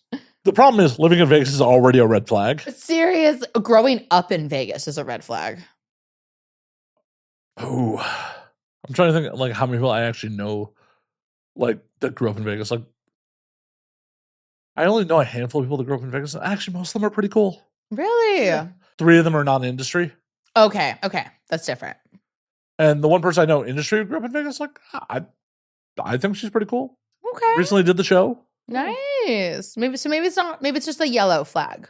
It could be. I mean, I guess it also like anything. It's like, well, has your family been in Vegas for generations, or are you just the offspring of some degenerate gambler who just moved here? That's true too. And like they would have gave you up for adoption for $100 chip if they could have. That's true. That's true. You want people in your life with some trauma, not all the trauma. Yes. You got to have a little sprinkle. Yeah, like just seasoning, not just like, oh, that's so much it burns my mouth. Mm-hmm. Yeah, just a little bit of flavor. Yeah, A exactly. little bit of spice. As much as like the parlance sometimes like call it vanilla, it's like vanilla is really rare. So actually calling things vanilla doesn't seem right. Yeah. Especially nowadays. You really can't call anything vanilla. Well, but also like real vanilla is very rare and expensive. Yeah. Real vanilla's from Madagascar. That's true. Doesn't it come from like a plant? Yeah, it's from a pod, and it's really rare and expensive. Like, have you ever bought like actual vanilla extract? It's fucking expensive. I've never bought it. I've had it though, and I've seen the bottles, and I'm like, oh. Real vanilla is so much more expensive than chocolate. Are you pulling up how much it is? Oh yeah, I need to know. a kilo of fucking vanilla costs $128 to $165 per kilo. I mean, it's cheaper than a kilo of cocaine. Well, it's also legal. You got to remember where we are in the world deeply affects the cost of. Yeah, You can buy a gram of cocaine in Central America for like $6. that's true. It's been a long time since I've bought cocaine, so. I don't buy cocaine. I just know. I like alcohol and hallucinogens. Hallucinogens. I like shrooms. I've done shrooms a handful of times. See, that's one of the other things I love about modern LA. There's places that deliver shrooms Yes. all the time. Yes. See, I don't know. I know the 2 local drug dealers in Vegas, and they deliver 24/7 too. Well, if you're a drug dealer in Vegas, I mean, I feel like it's kind of required. Yeah, it's kind of like your job. Like that's your full-time job. I would hate that job. Oh, yeah, especially if like tourists get your number. Oh my God. Like, no. No. Nope. It's one of those things where, like, if you got that job, you want to move up very quickly where you have lackeys who do your shit for you. See, but then you have to have lackeys you trust. Like any criminal enterprise, you have to have lackeys you Yeah. trust. Like, you really shouldn't get into criminal enterprises with people you don't trust. That's very true. Oh, hey, we're going to commit crimes together. I don't trust you. Like, that seems like a horrible plan. That seems like how you go to prison. That's what I was going to say. I'm like, that's how you end up in jail. If you're lucky. Yeah. If not shot by, like, this person you didn't trust who feels like they could fill your role. That's awful. Nope, I'm good. Well, and this is why drugs probably should be just decriminalized. Yeah, I always vote for, like, I love decriminalization, not legalization. So decriminalizing things would make the world so much easier. On sex work, I agree with you. Like, on sex work, full decrim, awesome. Because I understand, especially in modern society, that shit changes every couple of years depending on who's in charge. Being on a list as, like, I'm a registered sex worker is a horrible idea. Because they just know where to round you up. Exactly. And not even that. It's just, as a sex worker, I don't really want the government in my business completely like that. I've already spent so many years with it being fully illegal and like kind of coasting under the radar and being smart about it. And it just, I'd want to know how they would do that. Like, I mean, plenty of other places in the world do it just fine. Yeah. Because on one hand, like, if it was fully legal and regulated, it's like, oh, hey, like the 14-day testing that we do in the industry would actually be like government mandated. Yeah. At the end of the day, we're self-regulating right now. What is to actually stop a major production from being like, you don't have a clean test, it's fine. We can still allow you on set if they wanted to, besides the social stigma within the rest of the industry. Well, and that's happened before. Well, Not in the recent years. knowingly letting someone on set, That's true. like, people just don't do it. because like the social stigma but there's no like fines a production company would have to pay if they knowingly let someone on with a bad test. No, there's no legal repercussions of that. Right. Where is if everything was fully legal and regulated, there would actually be actual legal repercussions. Which is a great thing, but at the same... In theory. This is where we get into like Marxism versus communism. Like on paper, everything is fantastic. And that's how I feel like if we fully legalize sex work, how it would be on paper, everything would be great. Yeah. It would be great. It would work great. In practice, there's a lot of different like corruption that can take place. Oh, for sure. There's a lot of corruption. There's a lot of puritanical bullshit where it's just like, oh, for example, this is not a one-to-one allegory, but concealed carry in California is a may issue state. Yes. It is up to each county sheriff to decide if they're going to issue a concealed carry license. Mm-hmm. The rural counties hand them out like fucking candy. LA and San Francisco counties hand out them under 3 digits a year. Yes. Even though they're the major population centers. So if you had to be licensed to be a sex worker and you got into a county where the elected officials didn't want sex work to happen, all of a sudden they're not handing out permits. Yeah. And Vegas, Nevada is very, very big on, cards for fucking every job. Oh my God. Every job. You want to be a bartender. You want to be a like street performer. You want to just like hand out cards. You want to be in a casino. You want to be a bouncer. All of it's a different card. Oh, I had my guard card. I know. All of it's a different fucking card. Oh, for sure. It's a pain in the ass. Imagine like Clark County's like, okay, we're going to allow, sex work to happen legally. And you have to get a sheriff's card. Well, what disqualifies you from getting that sheriff's card? Being a felon. I know that. Isn't it just a felony? I don't know. Seeing as I've never gotten my sheriff's card for dancing. I've only had a sheriff's card once, and I've also never really done anything. Never. I'm sorry. I know. I've never gotten in any legal trouble or like. So you just never got caught. Yes. Seeing as what you've already discussed on there is quasi-legal at best. Oh, what? That's okay. No. I don't have a record. I can still get a sheriff's card. Oh, for sure. And what you're doing shouldn't be illegal. Like, it's not. I'm not hurting anyone. No, well, you're not hurting anyone. Everyone's consenting. And at the end of the day, it's like, okay, if you went out with someone and they bought you dinner and sex happened, legal everywhere. You're still getting paid to fuck, just in food. Yeah. If they give you the same cost of that meal in direct cash gratuity, all of a sudden a crime. Right. All of a sudden. So silly. It is. It absolutely is. So dereg is probably, in the real world, the better move. And in an ideal world, legalization would be awesome because it's like, some accountability for testing and shit like that would be awesome. I would just like everyone to be on the same page. Like, I remember when it was simple. Before COVID, like there was one panel, one place you got tested. That was it. Well, I've been around long enough where it used to be a 30-day test. My mom used to run all the like shirts and everything, like all the stuff for AVN. Oh, shit. So she was really good friends with the owner of Vixen. So she was around the industry when it was like a 30-day test. And when it was just like HIV and like 3 things. HIV, chlamydia, gonorrhea. Yeah, that was it. And syphilis. No, it was always 4. It was always 4. Yeah, and syphilis. Oh, syphilis. Syphilis is going around again in Europe. Oh, God. Don't want to go out like Capone. No. No one wants syphilis. No one wants anyone. Chlamydia was not fun. I've had gonorrhea once and I've had chlamydia once, and I was asymptomatic both times. When I had chlamydia, I wasn't asymptomatic, but it wasn't bad enough for me to realize there was really a problem. Yeah. I was just peeing a lot. Okay. And like there was some mild discomfort when I peed.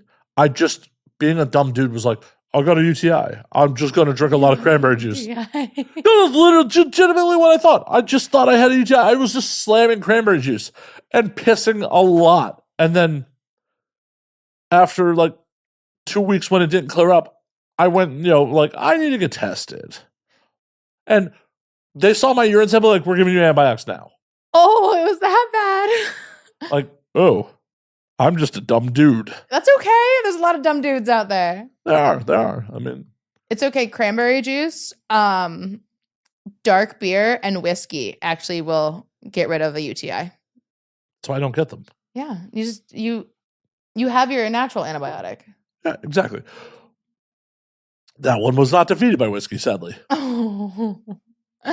And my only regret in that situation was the girl who gave it to me took no ownership, and I had a hookup where a condom broke, and I probably gave it to someone else. See, that's the shitty part. Like, just tell people. Oh no, no, not you, but like in general, you should just, if you catch something, just tell everyone. What? And the thing was, I brought it to her attention. Like, we had stopped seeing each other at that point because of the ex-girlfriend moving in. Mm-hmm. And it was literally the last time we hooked up is when I caught it from her. That's so shitty. Yeah. And talk about a parting gift. Right. And her response of like, after like me being like, hey, can we actually talk? Like, she didn't want to talk in the first place. She was just pissed at me. And then maybe justifiably so. But it was like, we have a conversation. I'm like, yo, you need to get tested. I came back, fucking hot test. And she came back and like, you obviously got blacked out, drunk, and fucked somebody else because I came back clean. And she's admitted that she had just done a run of antibiotics for a lung infection. I'm like, yeah. That's why you came back clean. Right. Like, just zero ownership in the situation. Yeah. No. The girl I probably gave it to, like, I had no way to get a hold of her. It was at a friend's wedding in Spain. So I had to reach out to the groom and be like, so. How did that conversation It's like, what? I'm like, can you just ask her to go get tested? Like, I do not care about her. She kind of sucks. I just don't want some other poor dude to get trapped like I did. Oh no. And this broad had the nerve next time my buddy saw her was like, open the conversation unprompted, like, I didn't fuck your friend in Spain. And he went, oh, I guess I got nothing to tell you then. You're like, all right. I'm like, I wish that was the case. Like, sorry, audience has heard this. Like, I sobered up inside her. It was just kind of like, well, I'm already here. When you sober up halfway through fucking, you're like, well, do I finish? Yes, I do. yes, I do. I mean, I was so drunk that I had passed out on a pool table in the basement of the villa. I mean, that Spanish wedding was wild. See, that sounds like so much fun, though. Oh, no, it was a blast. And I zigged where I should have zagged. Me and one of the bridesmaids had, like, been flirting the whole fucking time. And when we both disappeared, everyone's like, oh, they're finally going to go hook up. No, she passed out in a bush somewhere. I passed out on a pool table. I apparently woke up first. I came up to the party and, like, ended up picking up this other girl. Oh, my God. So everyone just thought you were a player that night. And then that other girl sent the bridesmaid who I was trying to hook up with into my room in the morning to get her shit. Oh, no. Like, what? I'm like, well, I guess this is just never happening. And then in retrospect, I'm like, I pissed hot for chlamydia. I'm like, well, I'm really glad I didn't hook up with that bridesmaid. She's lovely. Right? Like, you gave it to the shitty girl. Yeah, I did. Karma's a bitch. Right? Don't be mean to people. Like, that girl sucked. Oh, no, that girl sucked. Holy fuck, that girl sucked. It was just one of those things where, like, she wasn't staying with us, and she's like, oh, I'm going to, give one of the other bridesmaids a ride back into town so she can catch her train to Barcelona. And then decided to just start drinking our liquor in the morning, and then was 30 minutes before they were supposed to leave, like, I'm too drunk to drive. You'll have to figure out your own way into town. Like, you're just a shitty person. Oh, my God. Like, you had one job here. Yeah. One job. Yeah. That was it. Yeah. You also could have just probably came back and started drinking. Like, right. No, instead you're just pounding our fucking liquor.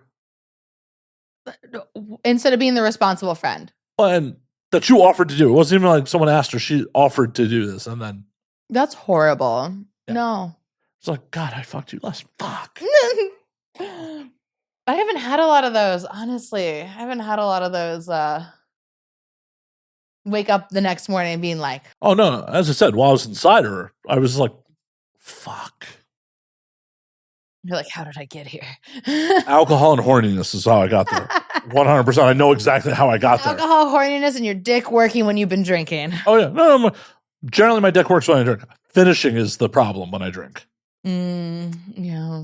Like, there are times in life I wish my dick didn't work when I drank. That's what I was gonna say. Like, that's what's getting you into trouble. Right, exactly. Your dick works when you drink. If my dick didn't work when I drank, I would have saved myself so many headaches in this world.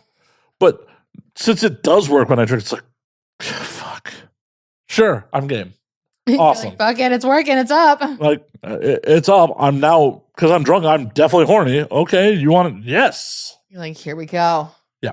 And then it's like, post-nut clarity is very real. 100%. You got any crazy post-nut clarity moments? I don't really think so. Nothing crazy. There was a girl. Oh, no. I fucked her while we were drinking. It was a Super Bowl party at this guy who I was also fucking's house. So he was off fucking someone else. I was like trying to fuck this girl, and which was totally fine with me, like totally cool. And so I go, she's like this hot Spanish mixed girl, which also don't fuck Spanish girls. They're crazy. Why would I not want to do that? Like, they're insane. Perfect. Like, so I fucked this girl. I'm still lost on why you wouldn't want to fuck that. I did want to fuck that. Well, yeah, but I'm just saying, like, now that you're sober and post-nut clarity, why would you not want to fuck crazy girls? Like, Oh, so I do like fucking crazy girls. That's my toxic trait. I don't think that's a toxic trait. It is after you make them come and then they like start trying to fight people. Okay, yes. I have no argument on that. No, when they're trying to fight people, that's a problem. Yeah. I've also noted, like, then, so we fuck, everything's fine, we go back to the party. My friend who was the host, who I have been fucking, me and him then decided to go hook up because, like, I was like, I want dick now. She gets all pissed off because I just fucked her and he didn't want to fuck her. So decides to try to fight him. She just wanted that physical contact no matter what, huh? Yeah. Like, I've been there. I've been there. Like, I'm either fucking or fighting tonight. One of those two is happening. Seriously. So it wasn't really as much post-nut clarity as much as it was, I really fucked crazy. And then she ended up getting arrested that night. Who ratted her out? She called the cops on herself because we kicked her out. Well, then there's no one to blame. So she got herself arrested. The last thing you want to do is get arrested by Metro on a weekend. Yeah, it was like a Saturday too. You'll be sitting in Clark County detention till Monday. Oh no, this was in LA. This was in the Valley. It was in like Chatsworth. So you were really sitting there forever. Oh God. Like Clark County, they'll kick you out on Monday. I still want to sit in Clark County for 48 hours. Oh no. I don't want to sit in anyone's jail for 48 hours. No, definitely not. Definitely not. I'm good on that. I'm good. Ever been to jail? I've been in holding. What for? Domestic violence. What'd you do? My ex-boyfriend tried to hit me, and so I beat the shit out of him, and he called the cops on me. Is this the one that you were with for 4 years? Yeah. The jealousy got to the point where you had to throw hands. He threw hands at me first. Well, He hit me first. It wasn't my fault he hit like a bitch. What the fuck was this over? He was drunk. Okay. And it's not a good excuse. No, he was drunk. I don't remember what it was, like something stupid. I think the argument started over the fact that he was drinking and he wasn't supposed to be drinking that night. What do you mean he wasn't supposed to be drinking? Because he had something to do the next morning. Wait, you're not supposed to drink the night before you do stuff? This is at like 3:30 in the morning.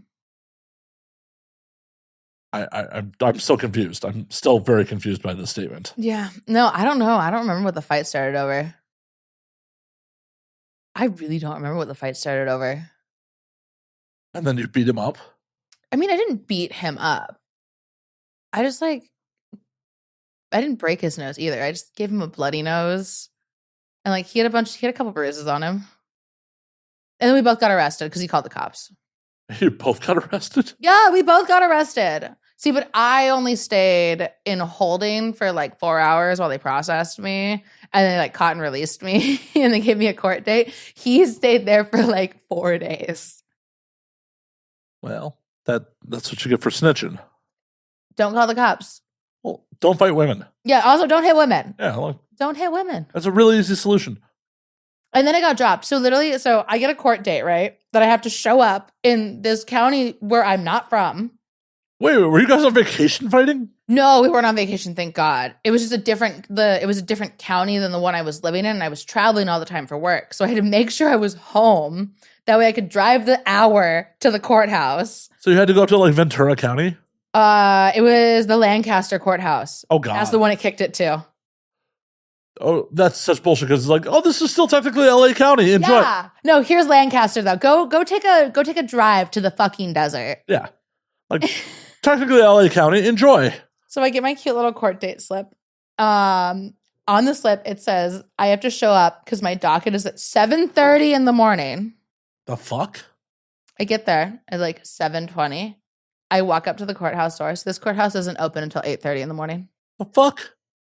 On this day, it did not open until 8:30. How are you on the docket that early then? Oh, so I wasn't. The courthouse opens. I get in there and I go up to the little window person being like, hey, I'm just looking, like, I don't know what I'm doing because I've never been to court before. And I'm looking on the little boards and they're like, oh, your case was like dismissed like a week ago. You should have gotten a phone call. I was so upset. It was like 9 a.m. at this point. I was like, been up since like 5. I'm like, I should have killed him.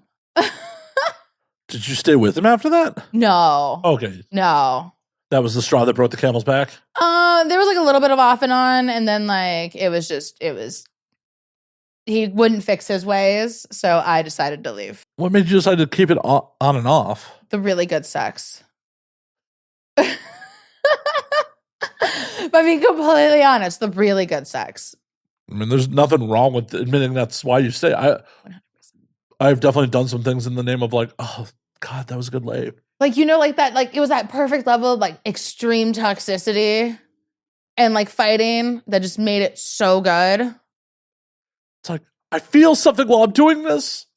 Yeah. Yeah. It's like, oh, yeah. So like that's the best post-nut clarity I've ever had. Well, knock on wood, I've never been arrested. I'm going to try to keep it that way. Yes, please keep it that way. It's not fun. No, it doesn't sound fun. And just the idea of like putting our hands on a partner. Like, the only time I even got close was that girl who was so disrespectful that I flew to Vegas. Like, oh my.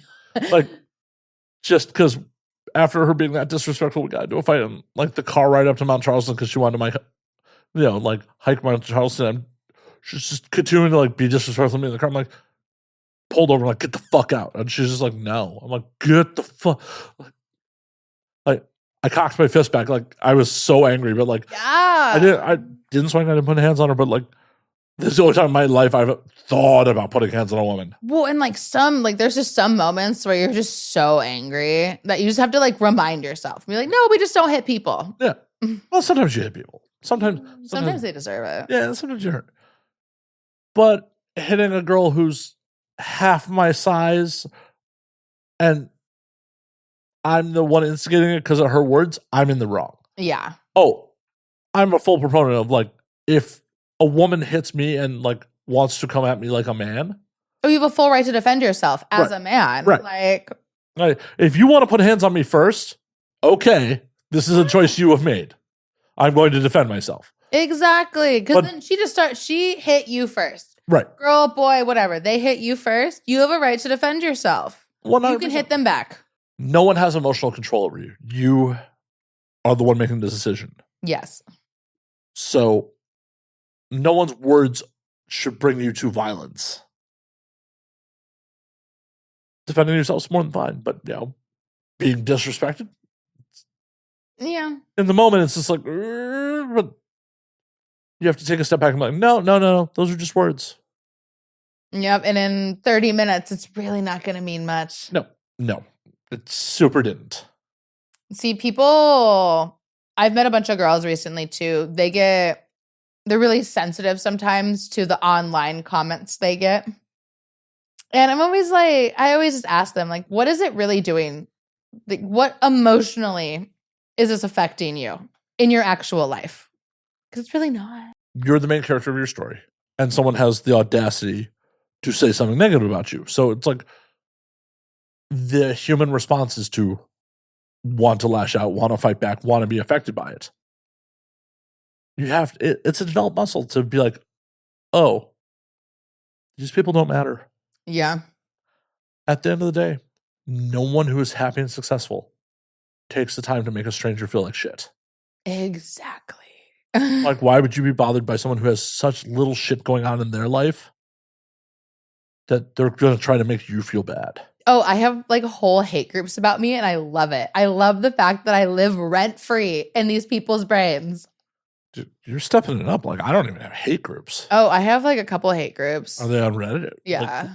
And every now and then I know when like a new one has popped up or like it's active, because then I'll get like an influx of the random, like really unhinged messages. What's their justification for hating you? A lot of it's the fetishes I do. A lot of it's like the fact that I fuck trans people came up recently. Like that was a big one. Like a couple months ago, I was like, why are you all mad? Who cares who you fuck? Apparently these people do a lot. Are any of them fucking you? No. Then they shouldn't care who you're fucking. That's what I said. It was like, they're just mad they can't fuck me. That's something, sounds like something they should get over. They really should. Or get into a better tax bracket. Like, I feel like this is a solvable problem. There is a solution Right. to your problem. Just pay. Seriously. Pay and don't be a douchebag. Because even if you have a lot of money and you're a douchebag, I'm not sleeping with you. At what point do you decide in the date that, like, oh, this person's too douchey to take their money? Oh, I can usually tell just over the text messages. Or like over, so sometimes I do like FaceTime verifications too. As you should, for your own fucking safety. Depending on like if I know, like depending on how the screening goes, like if they have references that like respond fast, or if I know the reference, then like I don't usually have to do a FaceTime screening. But if I don't know the references, or only like one of them out of the 4 got back to me, then I'll be like, okay, we got to FaceTime. I feel like a FaceTime screen should be just something you do no matter what. Sometimes it is. It just depends on the vibe I get from texting them. I don't trust people. See, I get that. It's a feeling I can't explain and I can't teach to people. Like, it's just like a third sense, like a sixth sense. For sure. In my mind, it's just better safe than sorry. Because, like, 100%. oh, hey, this person's like borrowing someone else's identity that is cool. That's true. But that's why I always ask for like 3 to 5 references. Like, I don't just ask for 1, 2. You can make up 1 or 2 people. But no, I'm not saying they're making up people. Like, they're just stealing the identity of someone who is cool. Oh, that's why I make them send me their ID and a picture of them. And then if they show up and they're like, you don't match your ID, motherfucker. Yeah, I'm like, oh no. Nope, we're good. Never mind. You ever had that happen? No. Thank God. No, I've never had that happen.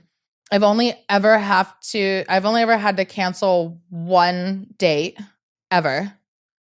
And it was because I don't know if it was because this guy was on something or like what was happening. It was just too sketchy for me. And I got that gut feeling. And before anything bad could happen, I was like, this is over. What was he doing that was so sketchy? Like, so we met in public. We were supposed to go eat. He didn't want to eat. He wanted to go like for this walk. He kept like pacing in almost circles. And so before we left like the parking lot, I was like, I'm actually just going to go home. And I hadn't taken like any money besides the deposit at this point. And I was like, I'm just going to leave. Did you refund his deposit? No, because I still showed up. It wasn't my fault that he was crazy. Fair enough. Fair enough. And my friend had dropped me off and my friend was around. So I just had him come back and grab me real fast. And I was like, I'm just going to go. Yeah. And then he like tried to get into an argument with me, like as I was waiting for my friend to come back. And he's like, why? Like, why won't you see me? I'll give you more money. Like, I'll do this, I'll do that. And I'm like, no, I'm good. I'm good. Yeah, there's points where money just doesn't make it right. Yeah. And like, I just don't want to get stuck with like a douchebag person either. So like, if they're not cool over text and not cool over FaceTime, like I don't need your money that bad. You have finite time on this planet. Why would you want to willingly spend it? Like, it'd be one thing if like it's survival. Like, that's different. That is completely different. Right. But if it's not survival for you, why the fuck would you want to do it? Exactly. I do it more because I enjoy meeting new people and I enjoy actually having client experiences. So if I enjoy it, I don't want to be miserable doing it. Makes sense. Like, no. But honestly, like I do a lot of GFE though. So I do a lot of girlfriend experience stuff. So I don't really get a lot of crazy people. I get a lot of people that just want to talk and be like really nice to me and buy me presents and like cuddle. What a hard knock life. I know. Like, oh, all I want to do is spoil you and spend money on you? Like, Yeah. what a hard knock life. Yeah, like before this, I went and met up with one of my LA sugar daddies and he bought me dinner and then he paid my rent. And then That he's buying me nuggets. Yes.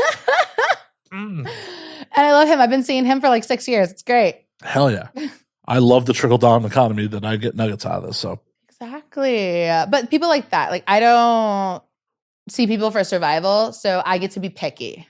for sure. And like, that's a luxury. Yeah. That's absolutely a luxury. That's awesome. Oh, yeah. Not knocking anyone who has to do it for survival. And I'm not knocking you that you're in a position where you don't have to do it for survival. See, and I don't knock any girl that has to do it for survival and like has to be in those sketchy situations. If anything, I feel really bad for them. Oh, for sure. For sure. Like, it sucks that someone would have to, be in these positions for survival, especially like back to the actual like industry, like people that get into this because they see it's their only way out of a bad situation. It's like, it sucks that you're here. And there's so many people that happens to, and I see it cycle like every about 2-ish years, you see the cycle of girls that like got into this for all the wrong reasons and they cycled out, or like something tragic happened to them. Something tragic happened, or some fucking boyfriend turned them out. Like, oh, babe, this would be easy money. It's always the boyfriend. Why is it always the boyfriend? Or like the girl gets the boyfriend, gets out of the industry, comes back. The boyfriend is often the problem in One Way Shipper. It's always the boyfriend. Stop getting shitty boyfriends. Yeah, but I mean, that's a universal problem with a lot of the industries. Like, the amount of good ones are so few and far between. Yeah, and a lot of girls settle because they think that's the only boy that'll ever date them because they're a sex worker. Yep. And it's just not true. Even the ones that they settle for sometimes be real shit. Oh my God. I've met so many crappy boyfriends or husbands. I'm like, get a better husband. Yeah, it's just like, okay, sure. Yeah, that dude has your best. Yeah, best interests at heart, right? And there are some really awesome ones out there. Like, I know some performers who are like that are with the best dudes. Oh, 100%. I know a lot more performers that are with amazing men. Like, great guys. There are some ones that like come to mind that I would love to shout out, but it's also like, oh, I don't want to blow up their spot. I don't know how public. I'll shout out Rebel Ryder. I love her and her husband's relationship. They're great. I've not met Rebel. Like, I've heard, like people have recommended that she should come do the show. It just has not happened. I've heard nothing but good things. I love Rebel. Like, she's a really good friend of mine. I'm really good friends with her and her husband. Well, put in a word for me then. I will. She just got back from like hiking, like for 5 days. Gross. And she's very outdoorsy. Gross. I'm sure I can talk to her about something outdoors. I don't know anything about the outdoors. Ew. Outdoors. The outdoors. Why? We built society so we don't have to do that. I like going to the outdoors and then coming home. Like, everyone always asks me to go camping. I don't know what the thing is about camping right now. Well, they're just preparing for when American society collapses. If American society collapses, I hope I collapse with it. You will not catch me in a tent outside. You have resources. You can move to Europe. That's very true. Very true. Because I do not camp. Yeah. You're not a poor. You won't be stuck here. I'll just move to Europe. I got a bunch of friends I have some friends that have done it, and I have some other friends that are doing it. So, Oh, they're actually moving? oh, I mean, I know a couple people that have moved already. Oh, shit. A couple of performers that moved to Portugal. Oh. See, this is the year I've only traveled more for fun around the world. Oh no. Oh my God, doing things for fun. Why would I know, I've never really traveled for work. And so this year I'm trying to do a bunch of the porn conventions overseas, and I'm doing my first Prague tour this year. I'm so excited. Shit. How's your asshole? Oh, it's great. Everyone always asks me, like, they always think I've been already, and I haven't. I don't know how to take that. Like, so have you done legal yet? Look at your asshole. Oh, my asshole's great. No, I'm just saying, if there's like, look at your asshole and just assume like, oh yeah, like 6 guys have been in there. It's cool. That's not necessarily a compliment. My asshole is very misleading. You're a deceptive asshole. It is. I got asked the other day if I photoshopped my asshole. Having never seen your asshole, I don't know how to comprehend that. I've never seen your asshole, so I'm like, It looks like a very normal asshole. what does a normal asshole look like? I'm not a doctor. I don't know what. But no, for all the crazy extreme stuff I do, people always have assumed I've already been to Prague and done legal and like all of that circuit and like a couple of the other ones in Like Budapest? Yeah, Budapest. And I'm like, nope, I've actually never been to Prague. Where have you been in Europe? I've been to Malta, I've been to Spain, Italy, and then I've been to France, the UK, and then Mexico and the Bahamas. Mexico's not in Europe. No, but I was listing other countries. Oh, okay. The Bahamas is also not in Europe. I wasn't going to point that out. Didn't need you to be wrong twice. I'm okay with being wrong because I'm just a girl. What does being a girl have to do with being wrong? 'Cause I can be wrong, and it's cute. Fair enough. Nowhere in Asia? No, not yet. Nah. I wanna go to Thailand one day and like Japan. I'm just biting my tongue because my audience knows. Japan gets discussed a lot on here. Oh, okay. No, I've been multiple times. Sorry, audience. Sorry. We almost made a whole episode. We almost did. We almost made a whole episode. We almost made a whole episode. Without talking about Japan. It's okay. That'll be the only comment about Japan. It's rad. Go. Okay. The yen is very depressed versus the dollar right now. It's on sale. Yeah, Go. I know. That's why I want to go so bad. Last time I went was in 22. I love it there. Okay. I want to go back. I want to go back badly. Very, very badly. No, and there's like a handful of tourist areas too. Like I want to travel to. Like I want to go to Ibiza because it looks pretty. Do you want to go out, go to the crazy raves? No, I'm really not a rave person. I'm more of a metalhead and like a rock person. Yeah, well, no, I didn't think Ibiza, fucking suds parties was your vibe. Not really. I just want to go somewhere with a pretty beach that's overseas. I feel like I can find a better beach than Ibiza. Oh, definitely. That's not as ravey. Some of the beaches in Greece are supposed to be amazing. That's what I've been told. I've had another performer broke my heart because she drunkenly on air offered to take me to Greece and then never did. Oh, that's so mean. It is. Especially because we were fucking for a while, so it's not like it was just really mean. It really is. I guess I just didn't lay it down well enough. Oh, you couldn't even stick around long enough to get to Greece? I mean, I got some Greece, but sorry, I couldn't. Oh, please don't kill me for that. Please, that was horrible. That was horrible. That was great. But she's the one who proposed it. I wasn't like, hey, take me to Greece, girl. Have you ever stuck around in a relationship long enough to get to a trip?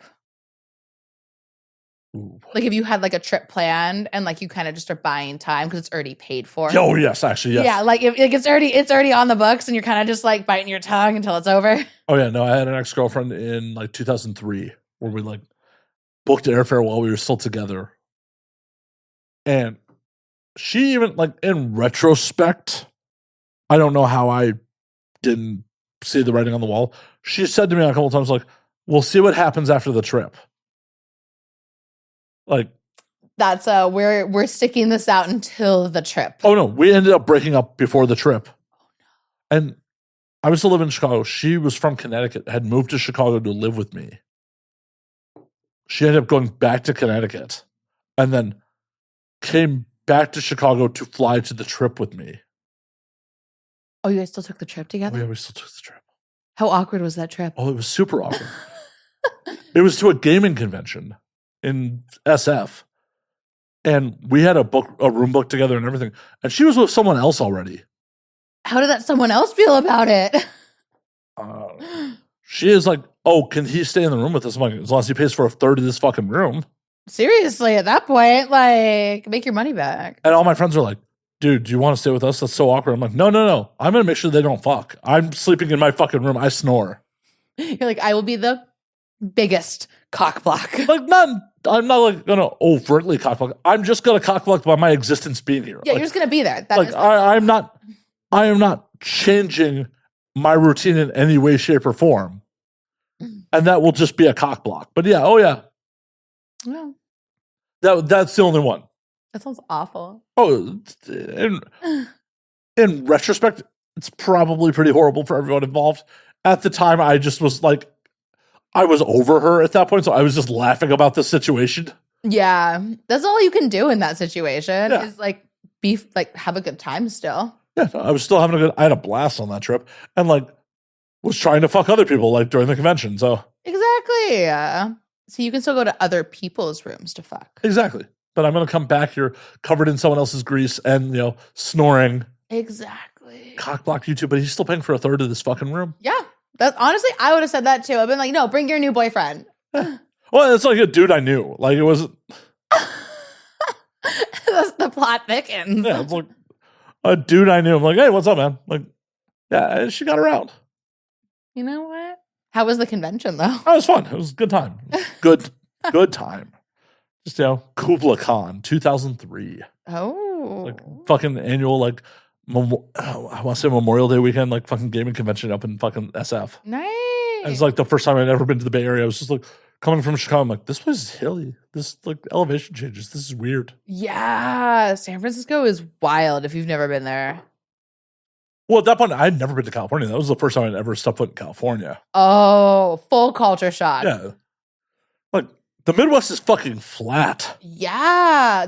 It always freaks me out because growing up on the West Coast, like I'm so used to seeing mountains everywhere. Like you always see mountains. Oh yeah. You can't like just look out and just see flat. Like there is no where the sun comes down and like meets the earth. Yeah. No, the Midwest is, especially like the Chicagoland area, is just fucking flat. Yeah. There's no fucking elevation changes. It was just like, this place is weird. Yeah, the only time I'm ever in Chicago is for Exotica, which is You're in Rosemont. I'm not in Chicago. You're in Conventia. Yeah, I'm in Convention Land. Yeah, that's all Rosemont is. Yeah. It's just convention centers and hotels. That's all it is. And the mob, but yeah, but the mob is that's a given. yeah. That's just there. Oh no, like one of the only residential neighborhoods in Rosemont is like a gated community for the mob. Or That's amazing. it's traditionally, I don't know what it is these days, but like traditionally, like that was In my head, it's going to be a gated community for the mob still. That will forever be there. well, like Gibson's across the street from the convention center. Yeah. The steakhouse that's owned by a nice Italian individual. I knew it was owned by someone. I Yeah. just don't know exactly who. I think Federosi has talked about this publicly, but Federosi was representing someone who was connected. And people came up to him like while we were at dinner. Jesus, this has to be Exotica Chicago, like 2011, 2012. Okay. Like I may have still been living in Chicago at the time. And like people are like, "Oh, Mr. Federosi, we'll take care of you." It's like, oh shit. You're like, damn. I kind of miss working the Exotica circuit, but it's been years. I do two of them. I do the Chicago and then I do the Jersey. Well, those are the money shows. Which both shitholes. Both are in shitholes. Like Rosemont's not a shithole. It's just not the city. it's not the city. I'll take Chicago over Jersey. Well, yeah, Edison, that part of Edison's like, you have the deli with giant sandwiches and the hotel, and that is fucking it. That is it for like 30 miles. Yeah. Like that's it. Like you got to get on a train. Yeah. If you want to get into New York City, I remember it was Exotica Jersey 12. Who was I was working for Tegan Presley, and she had feature gigs like on the Jersey Shore where like we just got in buses and like dudes didn't realize I was there with the feature, and like I had guys almost trying to fight me at the club while I'm working because they didn't realize at the time like leather jacket, mohawk, like just just looking like a scumbag metalhead, and like I just took a chair at by the stage, and like these dudes were like, "What the? Like, I'm here with the feature, dude." Like, thankfully, I was able to de-escalate, but it was just like I had dudes just trying to fight me. See, that's the one thing about Exotica is that it's so funny to watch the fans not realize who the security is. In like for every girl, like either if it's the girl's husband, the girl's friend, or there's someone safe, like they know. it's so funny to me to watch, like, as the fans put 2 and 2 together and be like, oh, Well, that's why this person's around. I mean, that was my job. That's how I got into the industry. It was like doing that job. Yeah. It's what I did when I first got in. Like, the podcast came way later. You got tired of trying to fight men? Thankfully, I never really had to fight anyone as a feature. Like, I understand, like, de-escalation is the way to go. Like, I don't give a fuck about my pride, about, like, oh, this guy. Like, no, I understand this job doesn't give me health insurance. No, just de-escalate it. Like, Right. way easier. Like, doing actual armed security for the amount of years I did. Like, I understand the consequences of real violence, which are, even when you win, you may lose. Yes. So I don't want to, like, oh yeah, I'm going to look tough for my future. No, I want to de-escalate this and make this as smooth as fucking possible. See, and that makes you look even tougher. I'm not bothered by these dudes' opinions on me. I don't give a fuck. Like, I mean, it does sting the pride a little bit. Like, the back of my head, I'm like, I could have fucked that motherfucker up. I could have done it. But when I step out of Fantasyland for a minute, like, I don't know if this dude has a weapon. I don't know if I'm going to win this. Like, the likelihood of me winning this cleanly, the likelihood in real life of, like, I'm going to score a 1-punch knockout and I'm going to be completely unscathed from this fist fight is pretty low. Yeah. Does this fucking person have friends? Yeah. Does this person who lives here, because I don't, will they come back with a weapon? Or will they come back and find you?